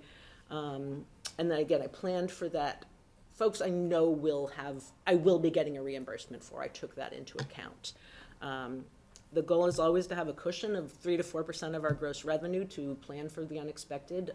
This year alone, I had 2 staff out on medical leaves and 1 on a maternity leave, and these are people with benefits, and I paid their substitutes in ways that my budget wasn't planning for that. Okay, great. You know, so having this buffer can be really critical in a lot of ways. So when I look at just the bare minimum to cover our expenses would be a 5% tuition increase, and that leaves, you know, 0 buffer. I mean, it's really kind of not a realistic budget. Unless a lot of families are able to get vouchers. When you look at that reduced fee subsidy in red, imagine if everybody got a voucher and I had 100% reimbursement, I'd suddenly have a budget surplus of $218,000. I wouldn't be coming to ask you to raise our fees. But there's a great deal of uncertainty this year of how long are those wait lists, how quickly can parents access this state program, and without knowing that, it feels very risky to go for a 5% increase. So we're coming in recommending an 8% increase, which gets us closer to that cushion. You know, it's about a 2.5% cushion, but it does leave some buffer for the unpredictable. You know, enrollment fluctuations are still probably the biggest driver, and I've said this year over year, but if I lost 1 student per site, it does not change my staffing expenses at all, but I've lost $22,000 in revenue just by 1 student per site for a full year. So it's a very thin margin of fluctuation that I can't predict. With no more waiting list, I can't just fill that spot, and I also can't let a teacher go because I've lost 1 student. So it's risky. You know, every year, number of families needing financial support has increased, and, you know, I could expect it might continue to. Number of students who require adult support in the after-school program increases, but it's also very hard to predict. And we also are part of this belief in inclusivity and belonging, and making this program accessible to as many students as possible. So those are, the unpredictable things. The impact to monthly tuition, we're currently charging $379 a month for 5 days after school. If, with the 8% increase, that goes to $409. And this is a snapshot of a much longer rate survey, but, you can see we really still come down low on the scale of what other comparable programs charge. And to me, what's probably really most significant on this chart is this state reimbursement rate equates to $438 a month. This is when I accept vouchers, they would give me up to that much, but because we charge less, I won't even collect that much. And having worked in childcare for so many years, there's a lot of childcare programs who won't accept vouchers because they lose money on it. They can't afford that margin. So the fact that we're so far below the state reimbursement rate really demonstrates how we're much lower than market value. So still providing an excellent value to our families. And so the conclusion and recommendation is the 8% tuition increase and no change to our current discount policy while we roll out the voucher program. And I think it'll be at least 6 months before I have a sense of how many families are accessing this, at which point school's already started, we're already enrolled. So move forward with that recommendation. And before I take your questions, I'm going to share this one more great photo. This was Beal's service learning project in December, where they collected sample size toiletries from the families, created all these decorated bags, filled them, and donated them to Abby's House and Veterans Inc. And they do this yearly, and it's just, you see the engagement of these kids going around the table and filling their bags, and it's a really nice give back opportunity. So, questions? Great. And it's, we've been meeting at Beal, so we're seeing the program go, and it's packed, and the kids are having a great time, and they always say, do you have a child? I'm like, I am way too old to have a child in here, so, but it's just very vibrant when you see that picture. Go ahead, Rachel. My children are at the Beal Extended Day, and I honestly, for me personally, don't know what I would do without the program. As a working parent, it gives me the flexibility. Now my kids go 2 days a week, and that's enough to just buy me a little extra time.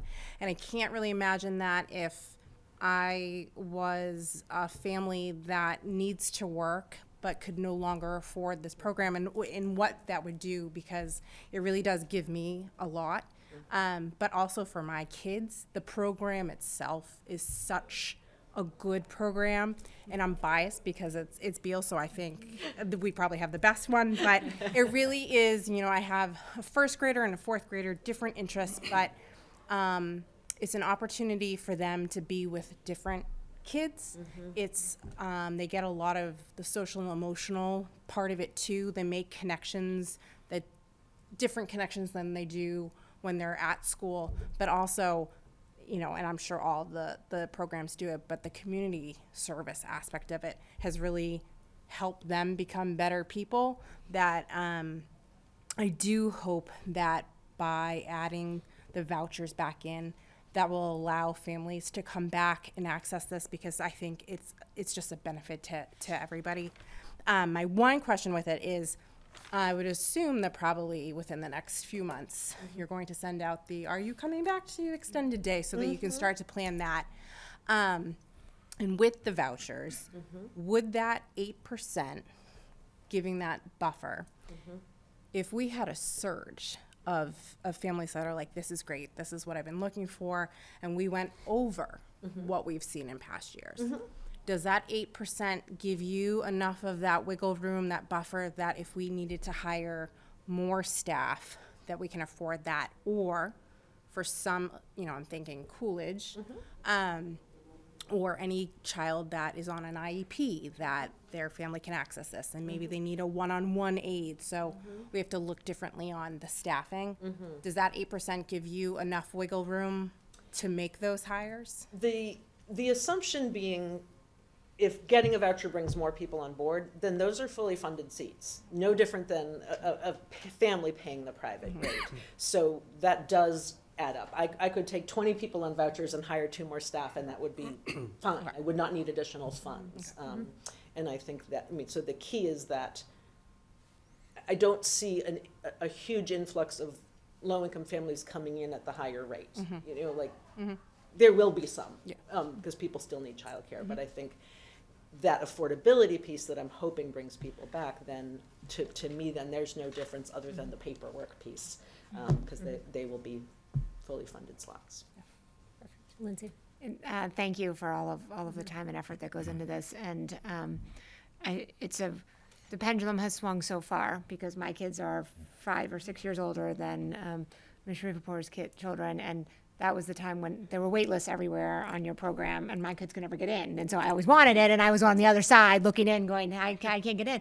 And then and then there were, ways in which I remember having conversations about gaming it a little bit, because my 5th grader got in, but then the sibling could get in next year. If you take a couple of days, we don't really need it. It was not great, right? And I could also appreciate then when you are at capacity, and the voucher program is causing these challenges, that didn't really make sense. So I'm really excited about that, but I'm also just thinking about what your thought is about just how much communication it's going to take to help families know that this is now available, right? That because I feel like childcare decisions, while they're like for parents are always there, they're also like, like your healthcare decisions. Like I got to pick a program, and then it's like I put a ton of work into it, and then I move on. And like you did a lot of work to figure out a childcare program, and now we're just like changing the rules a lot, right, for families. And so obviously the families who are in the program, that's relatively straightforward. Right. It's all those ones that we have lost for various reasons, right? Your numbers of I've lost 10 here and 20 here. Those and the ones that made a different choice because they couldn't figure out, and they're relying on grandmas or aunts or who knows what else, right, to kind of make those. So what's our plan to kind of target, and what we kind of assume here is a little more of a vulnerable group, right, where the income isn't as high and they maybe have some more challenging things going on. So how are we going to tell them? I think it really needs to be multi-tiered. Yeah. Whether it's written things in newsletters, for me, it's also a lot of communication around, to principals and adjustment counselors, people who work directly with families to make sure that they can have those conversations if they're realizing a family is struggling. I see that, this transition year will be an interesting one. I mean, I also have families who were previously in the program I can do direct outreach to, of like, hey, just so you know. But it's the families I don't know that will be the hardest to reach. And I think what we'll be learning as we roll this out is really how long it takes to get one. If they're coming to me and saying, I had no idea about this, I'm like, great, enroll, your rate is this, go here, and in 2 weeks or in 4 weeks, you'll have a voucher, is very different than, well, go get in the wait list, and, but I think that because we can continue to offer our own discount, then they're still accessing childcare, at least at what they would be now. Not ideal, but at least, I think there's a bridge, and by the time school starts, I think I'll have a much better picture of what those wait times will be. As a brand new program opening all of these slots, that there's some language around a family who qualifies for a voucher on the wait list who gets a spot, gets moved off. It's like, well, that would qualify all of my families. They're going to get a spot because they're already in it. But it's like, with this new designation as a funded program. So I'm waiting to hear some of the details on what that looks like. But I do think it's going to take a lot of communication, both one-on-one to families and then getting messaging out in as many ways as we have to communicate with families. Yeah, I just want to appreciate the effort and time it takes to sort of run through another certification process. That sounds like a bit of a headache. And I certainly hope the trade-off is ultimately worth it. I'm glad they've changed the rules. It seems like it makes a lot of sense, and allows you to both, have a discount program for folks for whom the voucher either doesn't make sense or they can't, they're just over that minimum, right? And so, we understand that those can be complex and frustrating for families who obviously, have a need. And so, and I'm glad that your experience was so positive in Extended Day, and I'm not at all jealous of the fact that you have that experience. So I'm glad we're not at a waitlist place, but let's figure out how to get your slots filled. So that's exciting. And I will say most families will pay significantly less on the voucher. Yeah.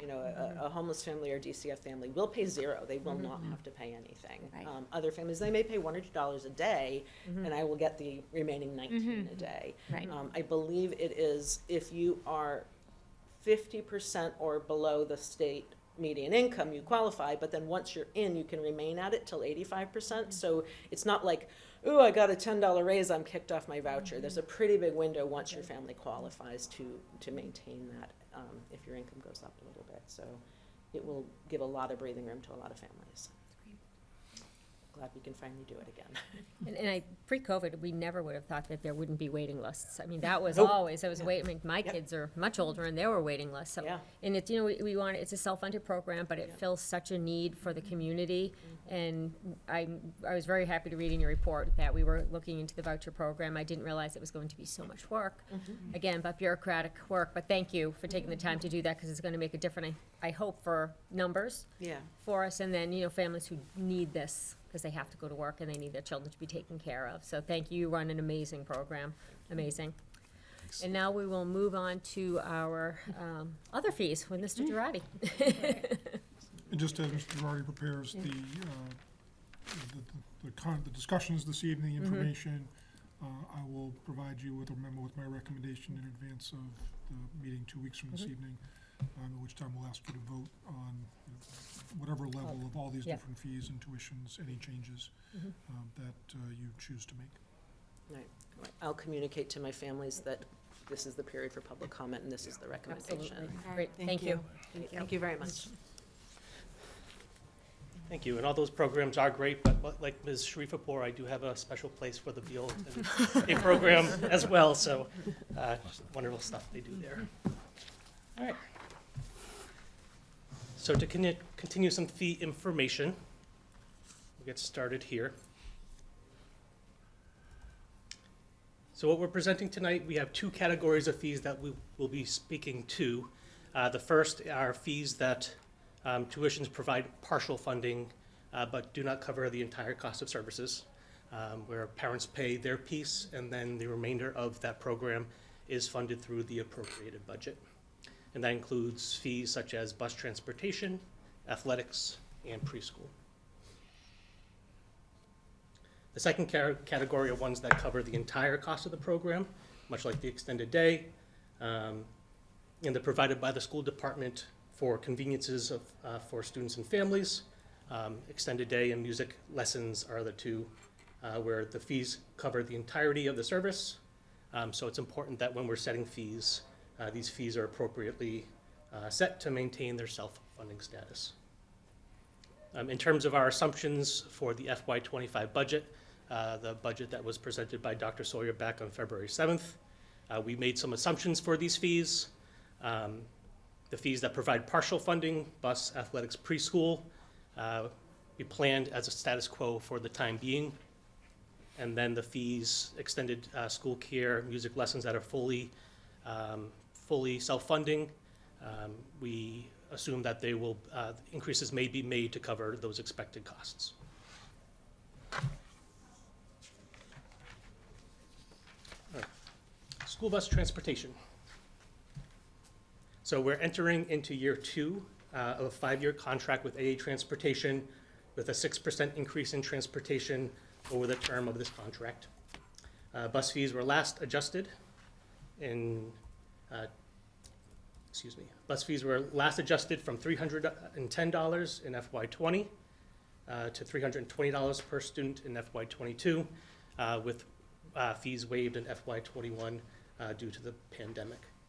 There is a $960 family cap on transportation fees. And it's also important to note that if a student qualifies for free and reduced lunch, the transportation fee is waived by state law. In FY24, as shown here, the total budgeted revenue for bus transportation was $740,000, with our ridership in the range of 4,000 to 4,200 students. As of this week, I think we're about 4,150 students who are registered for transportation. So here we'll show some surveys too of some comparable districts. And in looking at bus fees among our Assabet Valley Collaborative, and thank you to April Yu, our transportation coordinator, for collecting this information. Among our collaborative, we do have the highest bus fee. It's important to note here a number of these districts that have free transportation. They are regional districts, and they are not allowed to charge a fee due to their state funding mechanism for being regional.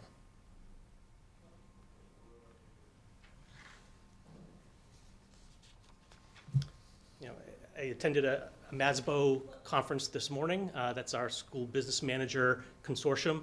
And the big ticket there was inflation. We're operating at a 6% increase over time, which certainly is above our operating percentage.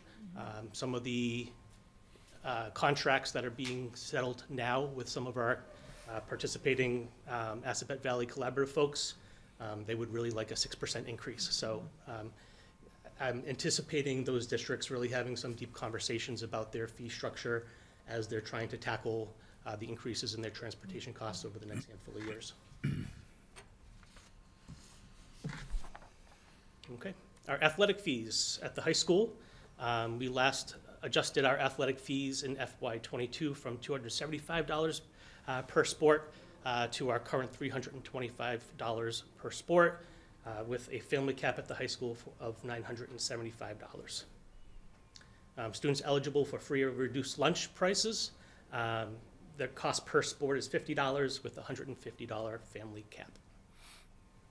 At Oak, the inception of the program in FY21, we set our fees at $100, and they remain at that current rate through FY24. There is a family cap of $300, and for free and reduced, it's a $15 per sport with a $45 family cap. You can see total budgeted revenue for FY24 is $395,000 for the program. That covers the cost of about a third of the cost of the athletic program.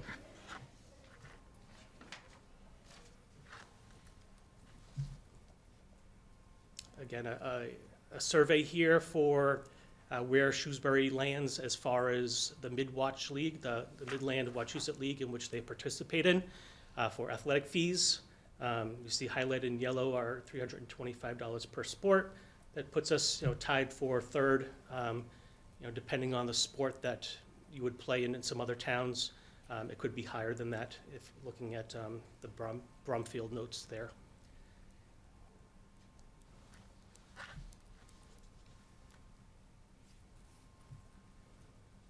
And for middle schools, again, some comparable districts, and this one's a little trickier because some of these towns, they come together with other towns to provide middle school athletics. But Shrewsbury, at the $100 per sport fee, comes in at a bit of the lower range of the districts who do charge a tuition. You can see here that there are districts with no athletic fees, and that there have been some recently that have moved in that direction versus charging more for the middle school athletics in their district.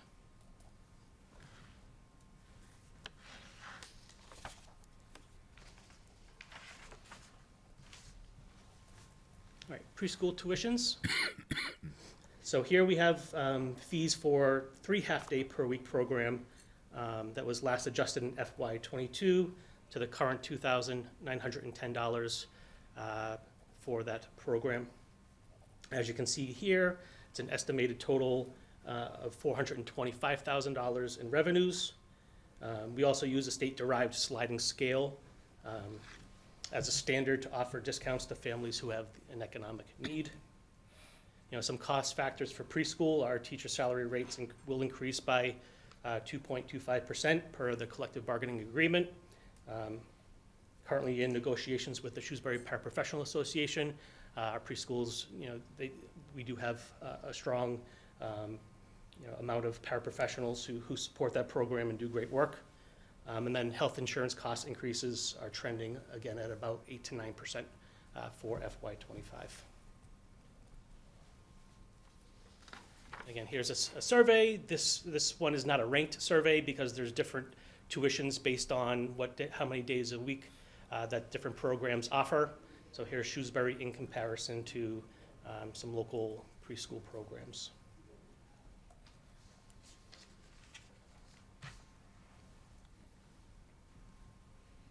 And finally, and this is another one of the self-funding fee programs, are music lessons. They're offered on a semester basis with a package of 14 lessons per semester. The fee structure was increased for FY24 for this past year to $37 per half hour. And it just shows you there the different types of lessons, 30, 45, and 60 minutes, and how much families pay per semester. These fees support 100% of the instructor costs, and parents sign up on a semester basis. And this slide here shows where we compare with similar programs locally, and it shows what Shrewsbury was prior to us raising fees for FY24, and where our current fee structure is highlighted in yellow. So some next steps in determining fee rates for FY25 are to discuss the information from tonight's presentation, collect and process input from the community. At our next school committee meeting on March 27th, Dr. Sawyer will make his fee recommendation with school committee voting that night to set fees for FY25. This timeline, it allows us time to prepare written materials for rollout, to adjust payment systems, so when families log on, they can see the fees set for FY25. Two big ones that are coming up soon is we'll be opening transportation for FY25 in April, and preschool tuitions right around the same time. So that'll give us time to communicate to families and have that information ready to go. So with that, any questions you have, I'm happy to answer. Any questions, comments? Lindsay? Yeah, thank you for all the time and effort, and particularly the comparisons to what all the other districts are doing.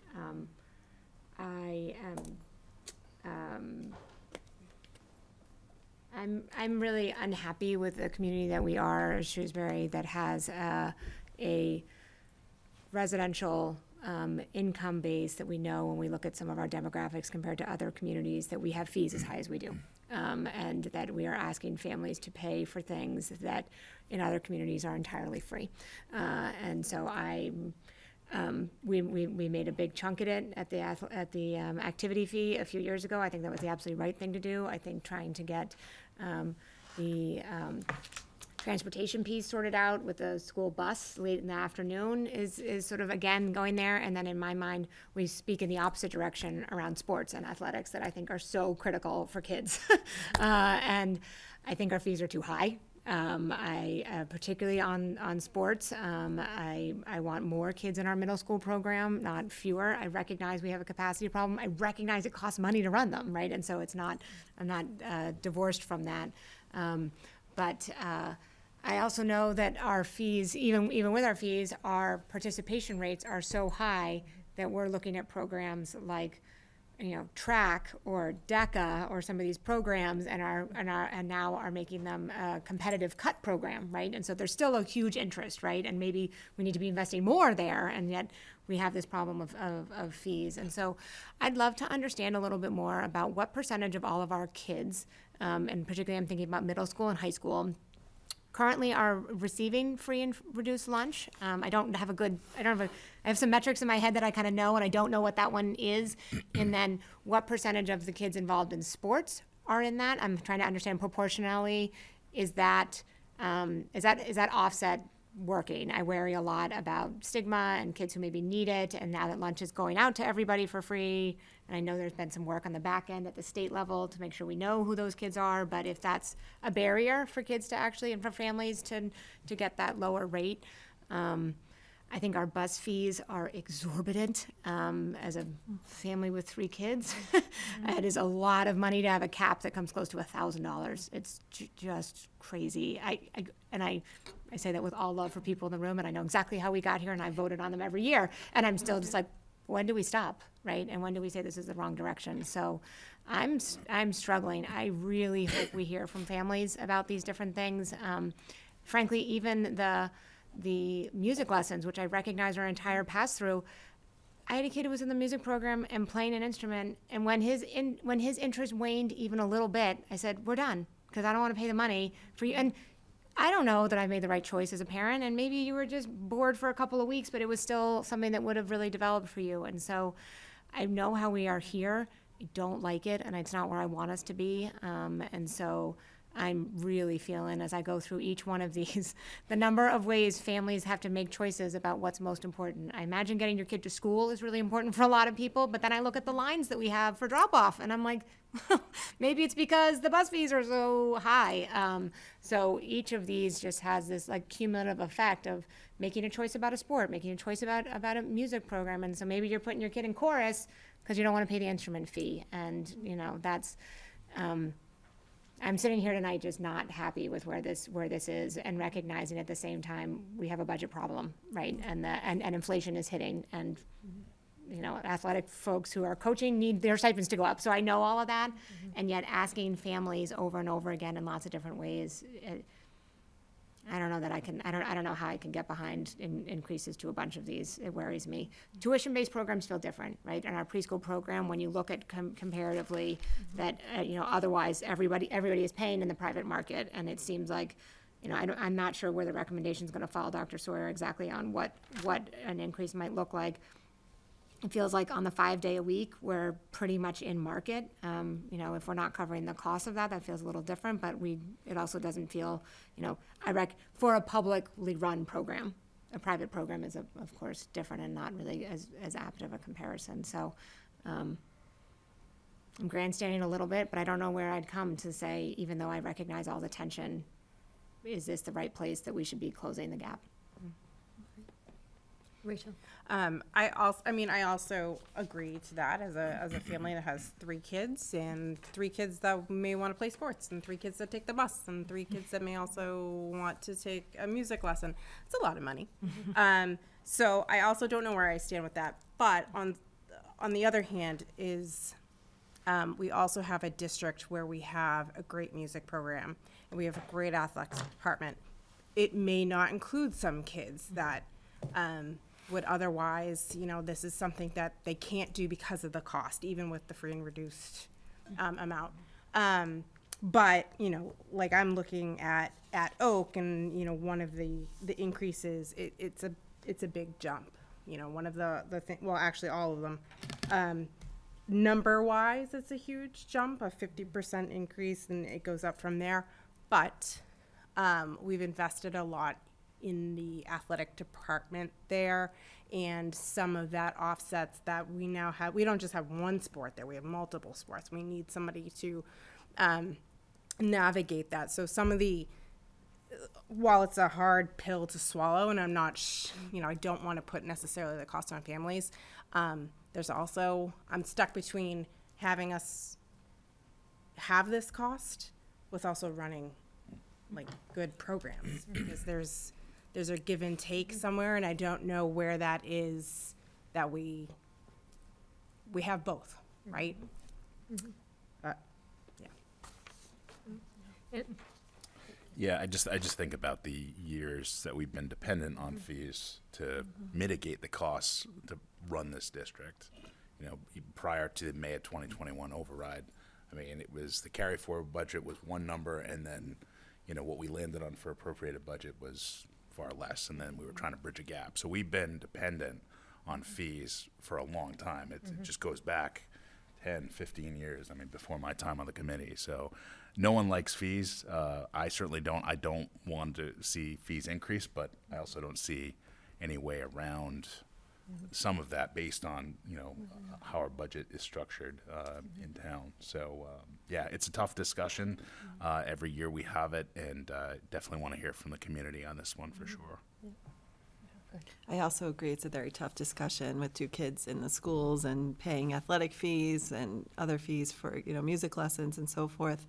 To Ms. Sharifa's her point as well, on the Oak Athletics, that program has grown a lot, and I feel, it's kind of almost doubled in size at least in the past couple of years. And I feel like if we were to have to make a choice about raising a fee, that may be one place where I could support it, because I feel that, again, I hate to put it on families, but we could use some more support there in terms of, coaching stipends, more the transportation to games, and administrative support.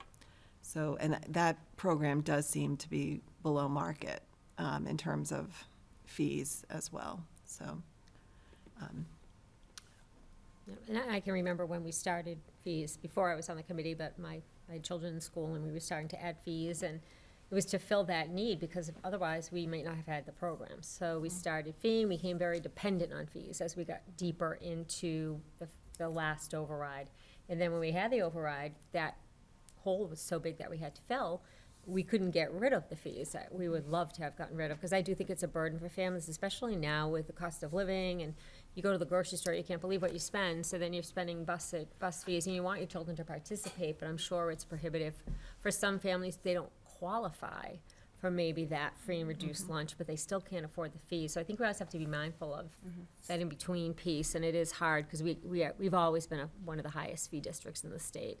So we have a lot to think about, and like Ms. Heffernan said, we'd love to hear from the community on this, because these are things like, we're making a decision at 5, but it's better to have input from the community, what they're feeling, what they're thinking, or do they feel a small incremental increase is better, and taking a large one over, for years, we sometimes didn't do it maybe as quick as we should have, and we had big bumps, and I think that's even harder for families. So it'll hopefully put out to the community, we'll get some feedback, and Dr. Sawyer will give us your recommendation on the 27th. Yeah, I appreciate the feedback, and none of this, obviously, I would love to just not have them at all. And some of the question, of course, is whether, an incremental increase that, is running below perhaps what the inflation is, makes sense, or to hold them because they are high relative to other places already. When I'm talking about the transportation and the high school athletic fee, obviously the value of those dollars over time as inflation reduces, so more and more of the program is funded through the appropriated budget. We have some estimates made. One thing we'll be looking at in the next week plus, for 2 weeks, making a decision 2 weeks from now, is, how are those programs, how are those fund balances doing? What do we feel, is necessary versus, keeping up so that we're not facing big jumps in the future potentially. In a perfect world, we'd be able to just, do what we did with the activity fee rather. Would love to eliminate it, is it possible to step them down over time? Those are very, policy decisions you would need to make. We made that decision around full-day kindergarten a number of years ago with the space added at Beal. We were able to do that. That was a strategic priority of the school committee. To ultimately, we were one of the very few districts in the entire state that was still charging a tuition for full-day kindergarten. And I think it was absolutely the right decision, and we were able to step that down over a period of years, so we didn't have a cliff one year over another. We'll certainly look at the numbers we have and take into account that piece. Oak athletics is something that we are looking at because we want to make sure that the program's properly supported, and whether or not there, would be sufficient funds to sort of shift from someplace else to maintain the fee where it is. Appreciate the question about participation. I can't say anecdotally, folks in the schools are working really hard to make sure kids know that they can get support if they need it.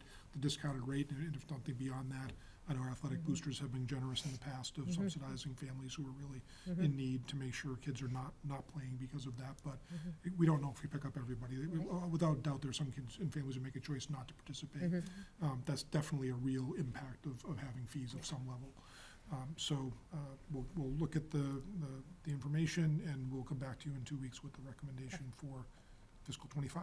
Thank you. Lindsay, do you have Yeah, something else? I just want to put out there too, I think that, to your point, Dr. Sawyer, if we wanted to move to something that said, let's develop a structured plan to maybe think about how to wean ourselves off of some of these, maybe, I know we need to have a finance subcommittee meeting, and maybe that's something we can put on our agenda, kind of propose as a subcommittee to kind of look at what would that look like, and what would that be, because until we decide to tackle it, it's just going to be a thing. Well, next year maybe we could decide to do something different, and I don't know. For the 4 years that I've been here, this is one of my least favorite topics, and it's like, oh, we feel like we were kind of embedded because now we're already into the budget process, and here we are, like, well, how are we going to undo that? And so maybe we can take that as an action item for ourselves to just kind of really get a little more creative for what this is going to look like. And I love our booster programs. They're committing, they're putting so much towards our sports programs, right? And when I think about who's often contributing to the boosters? It's the same parents who paid the fees for the kids, and so it's like we're still going back to the same pool of people. And again, their generosity is incredible. And for those who can afford it, I thank them. It's the worry about the families for whom can. So, Great, thank you. Okay, next, under Finance and Operations, we're going to talk about the Massachusetts School Building Authority Statement of Interest for a potential addition to Shrewsbury High School. We'll have a discussion and vote. And just as a matter of background, a pre-K through 12 capital inventory and improvement study was undertaken by LPPA, which is our architectural firm for the Beal project. That was done in spring of '22 to assess current school facilities, capacity, and the highest space priority identified was the study at the high school. And again, the high school was opened in 2002, and since 2006, so for 18 years, it's been, our enrollment has exceeded its design capacity. So, Mr. Girardi, you've given us a report, and tonight we want to talk about a recommendation to make a statement of interest to the MSBA. I think the deadline is April 12th we have to submit that by. So I'll turn it over to you. Thank you. Right around the same time last year, my predecessor sat here and gave a similar presentation. I'll do the same tonight, and I'll still share some information for the community watching who may not understand the MSBA process, the Massachusetts School Building Authority process. So I'll walk through that a bit. I'll share some updated data about enrollment at Shrewsbury High School. That's, again, more current and has information from the McKibben report that was not available at that time last year. And then talk about the statement of interest process itself, and then the recommendation for a vote this evening using some very specific language from MSBA. I watched Ms. Heffernan this morning say the language from last year, and it's a pretty pretty in-depth piece of language that's needed but necessary. So, who is the Massachusetts School Building Authority? They were formed back in 2008 by the state legislature to provide a state funding stream for school construction across Massachusetts. They are highly professional. They oversee all projects that they fund, setting rules and timelines for the projects. They brought standardization to school construction, cost efficiencies, professionalism, and they work directly with the Department of Education to ensure that appropriate educational spaces are supported for all of our different learning needs. Again, speaking to the EL presentation earlier tonight, it's very, very pertinent. And having worked closely with the MSBA through the Beal project, I can attest that they are a well-oiled machine.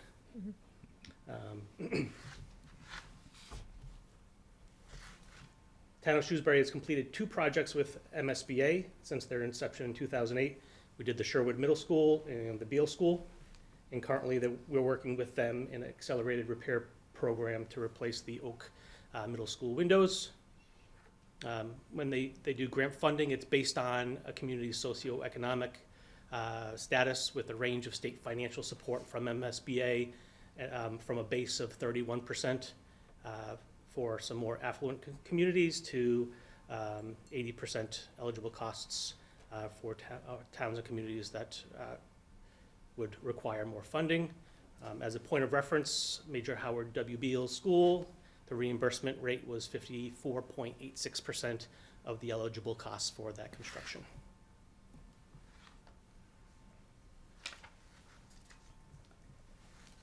The enrollment and space study completed by LPAA last year, and they are an independent architectural firm.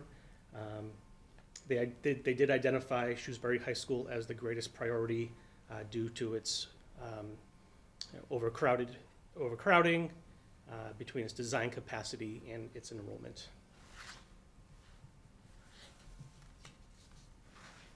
And what I mean by this, this is a history of the enrollment at Shrewsbury High School that Ms. Fritsch was speaking to during her opening.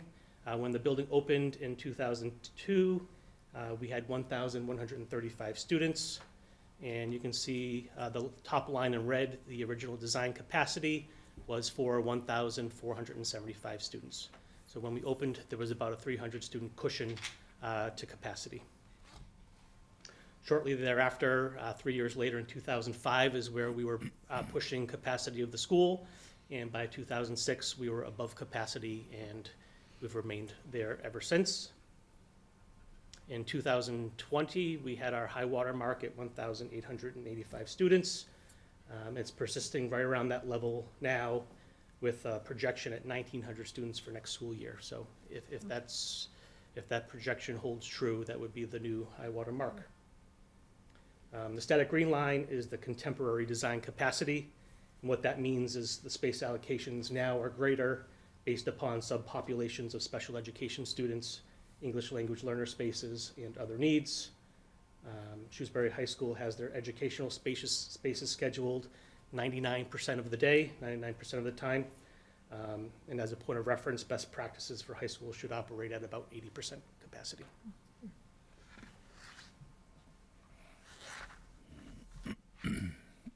This slide here shows a 10-year enrollment forecast completed by McKibben Demographics last year. And this continues to project significant and sustained overcrowding through 2031. This report shows Shrewsbury High School maintaining enrollment in the mid-1900s through the remainder of this decade, dipping a bit when we get into the 2030s. What the McKibben report did not do when they did the report was they did not know that Assabet Vocational Technical High School, they hadn't yet changed their enrollment policies. So they factored in about 120 students per year, which was about our average to continue attending Assabet. So if you take a look at these numbers, they could increase by about 120 students if all of those students attended Shrewsbury High School for their high school careers.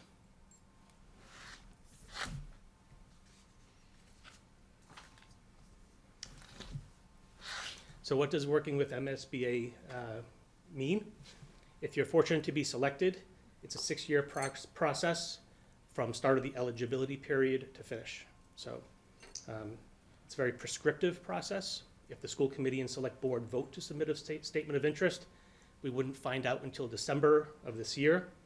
And if we're accepted, we would begin this process here on the slide with the eligibility period starting the 6-year or approximately 6-year clock.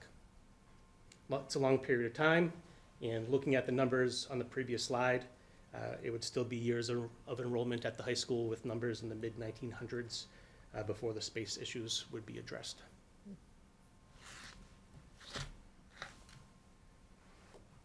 So this whole process begins with a statement of interest application from the town. The window to apply is open each year from mid-January to mid-April, with the deadline this year on April 12th. A statement of interest submittal is non-binding, meaning just because we submit a statement of interest, they may not select us, right? Or if we're invited and the town of Shrewsbury feels we're not ready to move forward, the town can make that choice. And there are multiple decision points along the way as to whether or not Shrewsbury decides to move forward. And again, just this last point, the 2 projects in Shrewsbury that MSBA participated in funded roughly around 50% of the costs.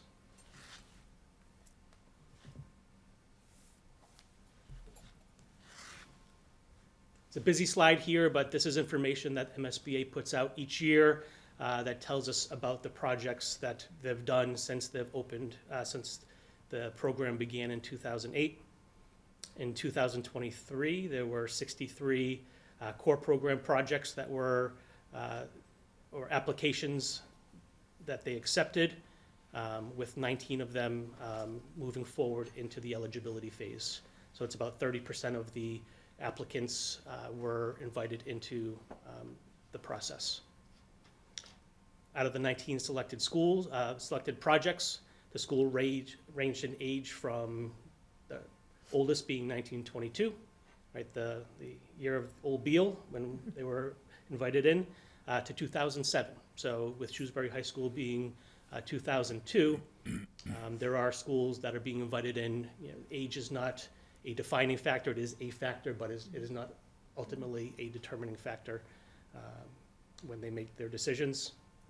And out of the 19 selected, there were 6 high schools, 4 middle schools, 9 elementary schools. So they are thoughtful as to how they make decisions based on grade levels in which they're choosing to work with. What happens if we're not selected?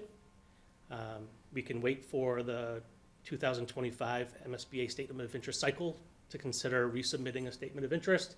Again, that's mid-January to mid-April of next school year. You know, there are some communities where they've gone through this application process multiple times and have not been selected because they just aren't meeting, you know, their argument isn't as great as some of the other communities that they're competing against. And again, it resets every year, so you know, some of those communities, they say we need to build a school, so they move ahead without MSBA financial support, and those districts assume 100% of the project costs. So, and that's a pretty significant amount of money that they're moving away from or choosing to assume themselves to not work with MSBA.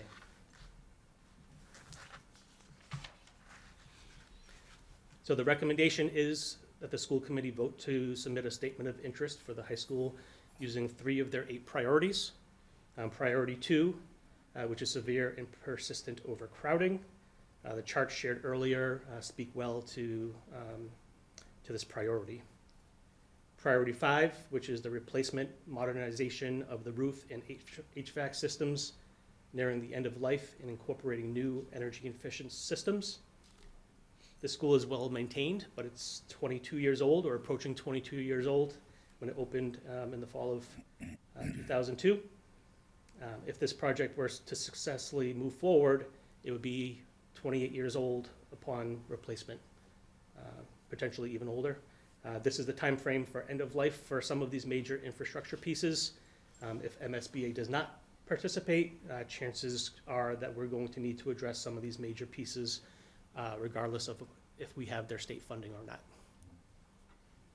And then priority 7 speaks to, in addition to the building, to provide a full range of programs to potentially include some Chapter 74 vocational technical programs and or innovation pathway programs.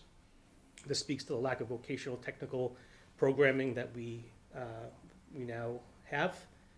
This will provide some level of programming, certainly not at the level that a vocational technical high school would have, but provide an increased level of internal offerings in this area.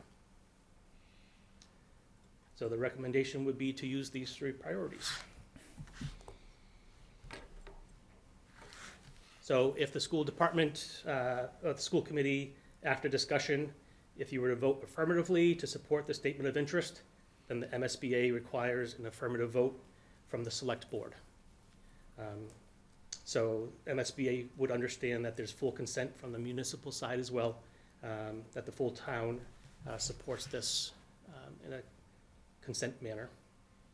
If there are affirmative votes from both the school committee and the select board, we would submit the application by April 12th. And with that, I'm happy to take any questions you may have. Any questions or comments? Rachel? I don't have a question, I have a comment. I obviously was not on the board last year, but when I'm looking at the needs of the high school, I don't think that anything has changed since last year. Actually, maybe it has. I think that the needs have gotten even more apparent. I think especially after tonight's special ed discussion and our English language learners, there are needs at the high school that are increasingly, as those populations get bigger, it becomes more and more of an issue trying to get spaces and accommodate students. I think it also, by having the school the way that it is, it takes opportunities away from all students. The career technical education piece of it, the high school, the team at the high school, the district has done a really great job at dinking and dunking and making these things work, but we could really expand it, but we can't right now because of the space constraints. We can't necessarily add electives. There are a lot of things that we can't do because we are 99% booked in the school. But also this would provide stability for staff too. Being able to, I don't have kids at the high school yet, so we were able to go up to the high school and actually take a tour of the high school and physically see what that looks like. And it's not just kids running into each other in the hallways, although that was definitely an issue, but it's also seeing staff like pushing carts down the hallway because they don't have a room that they can be in all day. And there was just a lot going on. And, you know, at lunch, and there's just so many different aspects of it. So to me, nothing has changed, if not gotten worse. I think we would be remiss to not put this at least in the pipeline. And I would certainly hope that I'm in favor of this. I'm supporting this 100%. And I would hope that when we send this over to the select board, that they could also see that there are needs, and that when they're looking at the capital planning landscape, that the high school fits into that. So. Go down line, John. Oh, yeah, thanks. Easier. So, yeah, the high school needs, the space constraints haven't changed year over year. I mean, there's severe and persistent overcrowding, as noted in priority number 2. And this is my 9th year on the school committee. Each of the 9 years, I think I've heard about overcrowding and space constraints at the high school. Now, I've also experienced that as a parent over the last 8 consecutive years with 2 high schoolers, so I've seen it firsthand.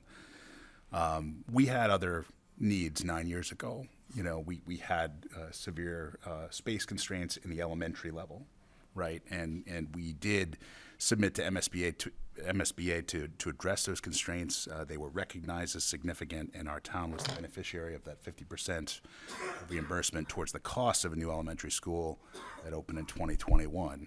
We submitted the SOI for the high school last year as a board. We unanimously approved the submission as a board, and I believe the select board did as well. Keep me honest. But again, the needs haven't changed. If you review the data, if you see the context behind why there is a need, you know, I think people would see this. I think the staff and the administration know this. I think families know this that have had high schoolers there, and I think you know, it's probably the worst kept secret amongst our board in terms of the needs, right? So enrollment's not changing over the next 10 years. I think we saw that as well. So those needs are going to become greater as the years go on. I do support, this is a non-binding statement of interest.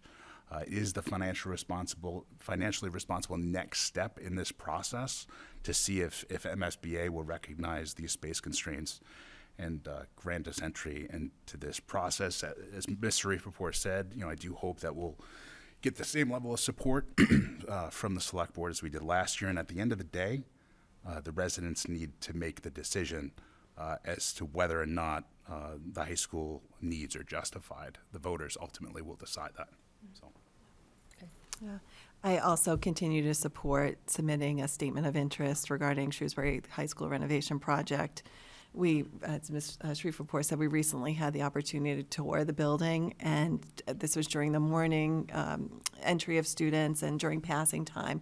And even though I have 2 students at the high school, I didn't really appreciate the space constraints and the overcrowding, and you know, until you see it yourself. The time in the hallways between class periods and the cannibalization of space, having staff in all these converted spaces to try to, you know, make private areas where they can have, you know, confidential communications with students and families. The staff has done an excellent job of making a situation work, but we need to address this ongoing problem. By submitting the statement of interest, we are seeking to perform this renovation in a very cost-effective manner with MSBA assistance, which would minimize the impact of this project on the residents of Shrewsbury and to their tax bill. And this statement of interest is a non-binding, you know, step that we're taking to explore this, and we're seeking an invitation into the eligibility period. And I believe, you know, this situation needs to be addressed, and I continue to support submitting this. Lindsay? Yeah, like my colleagues, I think the evidence is pretty clear to me. I think the problem is worse than it was last year, so it's not that it hasn't changed. I think we look at the presentations tonight alone, a 50% growth in ELL, but needs small class sizes. Where do you do that in that building? When I think about the special ed programming in particular, and while it's a relatively minor uptick, an uptick of a 1 percentage point for a building with just under 1,900 students is a big number. And when we had that tour, that was so eye-opening for me as well, even though I have a student there, to look at it sort of it was almost like the background view, like what the students don't see if they don't need to. But we have kids who are getting their assessments in what I would call a closet that was for previously used to store files, and then that's the space we're going to do assessments now for your whether you need additional services. Children who need private space in order to complete a test, right? Because of whatever their particular challenges may be, and in order to do that, the teacher collaboration space, everybody out, and this is not where you can have lunch in order that we can, a child can take their test. So certainly the staff and administration have gone above and beyond, but whether it's adjustment counselors, counseling, IEP conferences and meetings, there's no conference space in that building that has, to certainly the size of the student relative to the size of the student body. And I do think, and Mr. Girardi, if you're willing, I think before we post that slide 6 that says as the McKibben report, I think it's a little misleading to not have a note on there of the year it was done and to not have a note on there about the Assabet Valley. I'd love to see that corrected before it gets posted, because I think people might see that as a decline. When in reality, we all know that means another 100 students in that building. And so that is a really important piece since we got those enrollment projections, and it's certainly worth an asterisk on there. I think when we look across the districts, we have 9 buildings, and buildings don't last forever. They all need work, and they all need attention. We know it as homeowners, but that we, unfortunately, as a district or as a community, delayed a lot of our capital needs for a long time. And so I know no one's enthusiastic about their tax bill changing, and that at some point, if this project is selected and if the voters decide, and I completely agree with Mr. Wensky, that's up for the voters to decide, that while that is in the future, proper capital planning means we always need to be looking at what our needs are and looking holistically, and having 9 buildings means there's always something that's got a need. And when we looked across the entire district, this was the clear need for the district right now. It's baked into our strategic plan. It's so important that it is impacting our ability to provide both mandated and, as was noted, other academic programming that we'd like to be offering, whether we need more computer space or more lab space. And so I am beyond supportive, whatever you get to when you get beyond that, that this is a clear need, and I think it's something that's really important for the community to address head on. Thank you. And we've talked about change. I think it's gotten worse over time. And again, my children went there. I'm on the school committee. I was surprised when we did that tour. There were things I had not anticipated. And one being a trophy case that is now someone's office. I mean, you don't see that very often in a school. You take a trophy case and make it maybe a closet into it, but to me that was shocking. And that's so to free up space for some of this other areas where we do need privacy. So it's overcrowded in students, but it's also, we're responsible for making sure that we provide the right educational program to students, and that means that they have adequate space and adequate space for mandated services, adequate space for everything, including staff and students, so that we're able to do what we need to do, that we're putting money into the educational program, but the space is also a big component. We've heard from families about the loss of vocational opportunities, and we're also doing a lot of work around career technical, but we don't have the space. And as Ms. Shreveport said, it's not equitable at the high school. Across all our elementary schools, we do have equity, because every school can provide the same classes. At the high school, your student may not get a certain biomed or an engineering class because there's not enough slots, there's not enough space for that. So there's an inequity there on top of that. And when I look at, we have no control of the number of students that are coming into the town, and I think we're going to have an even higher number, because since these reports were done, we've had 2 more at least building projects are coming, there will be more students coming in. So I think this is going to get worse. I think it's fiscally responsible for us to at least submit the SOI, get that into the pipeline. We're all taxpayers. I prefer to have something in sooner, because as you move down, it's a multi-year project. And if we wait too long, those costs are just going to keep increasing to build anything. So I think it's just fiscally responsible to at least try to get that in the pipeline, hope that we get selected, and we may not. And I think as far as the MSBA, Mr. Girardi and Ms. Boucher and I had worked with them on the Beal project, highly regulated.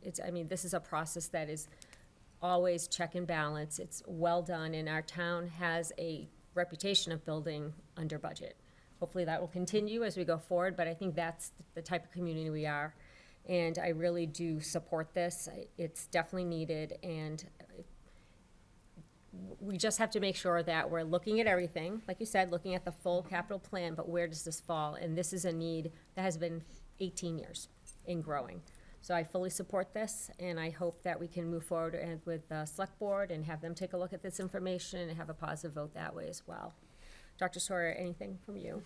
I appreciate Mr. Girardi's presentation and all the feedback and support from the school committee. I certainly concur and strongly recommend that you vote to submit the statement of interest. Again, non-binding, puts us in a position to hopefully receive an invitation from the MSBA, and then multiple points from that point forward to determine whether or not a project's feasible and what that would entail. But again, we've been very successful with these projects in the past, and given the very significant need. One other thing I would just add in terms of the potential for the MSBA to issue an invitation, by statute, the priorities that are part of the vote you're about to take are in order of importance. And so next to a building that is structurally unsound or unsafe, the MSBA's largest priority they have to consider by statute is severe and persistent overcrowding, which is why I think they gave a very close look to this submission last year. They did select us to be one of the school districts that had received a senior study last fall.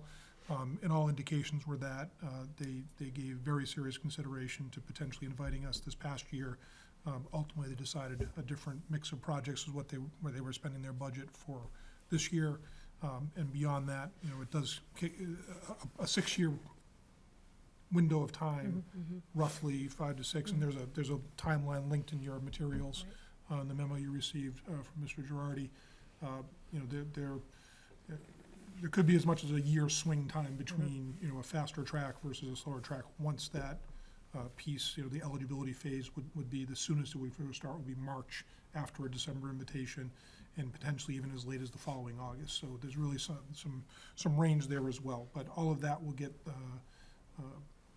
more specific if they do issue an invitation. There's no opportunity for an invitation if we don't submit a statement of interest. So I certainly strongly recommend that you take that vote this evening. Thank you. Anything further? Okay, it's a long one.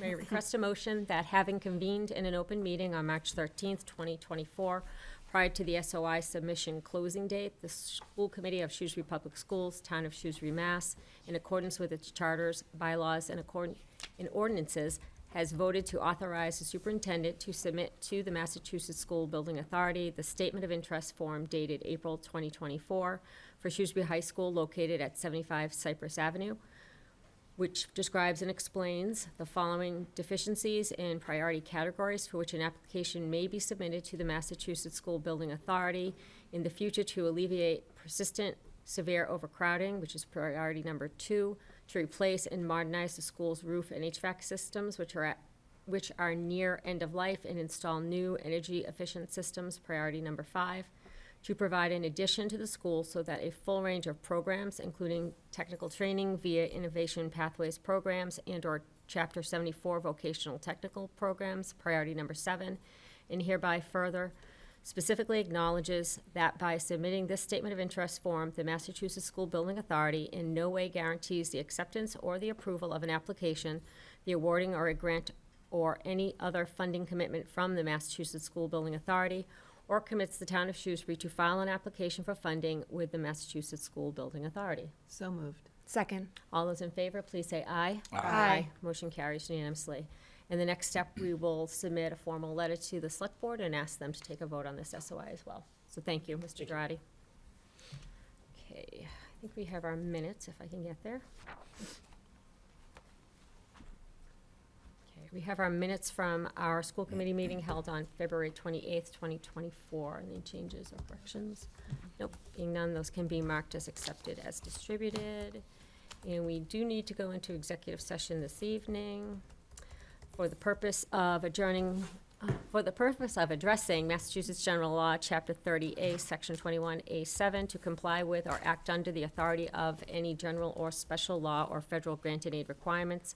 Purpose 7, open meeting law, Massachusetts General Law, Chapter 30A, Section 22FG, for the purpose of reviewing, approving, and/or releasing executive session minutes. B, for the purpose of addressing Massachusetts General Law, Chapter 30A, Section 21A3, to discuss strategy with respect to collective bargaining or litigation if an open meeting may have a detrimental effect of the bargaining or litigating position of the public body, and the chair so declares. Purpose 3, the Shrewsbury Education Association, Units A and/or B, the Shrewsbury Paraprofessional Association, and/or the Cafeteria Workers Association, and C, for the purpose of addressing Massachusetts General Law, Chapter 30A, Section 21A2, to conduct strategy sessions in preparation for negotiations with non-union personnel or to conduct collective bargaining sessions or contract negotiations with non-union personnel, non-union clerical and support staff and/or administrators. Purpose 2, where the deliberation in an open meeting may have a detrimental effect on the bargaining position of the public body, and will return to open session only for the purpose of adjourning for the evening. May I have a motion we adjourn to executive session? So moved. Second. Roll call vote is required. Ms. Rivapur? Aye. Mr. Wensky? Aye. Ms. Boucher? Aye. Ms. Heffernan? Aye. Myself, aye. Thank you and good night.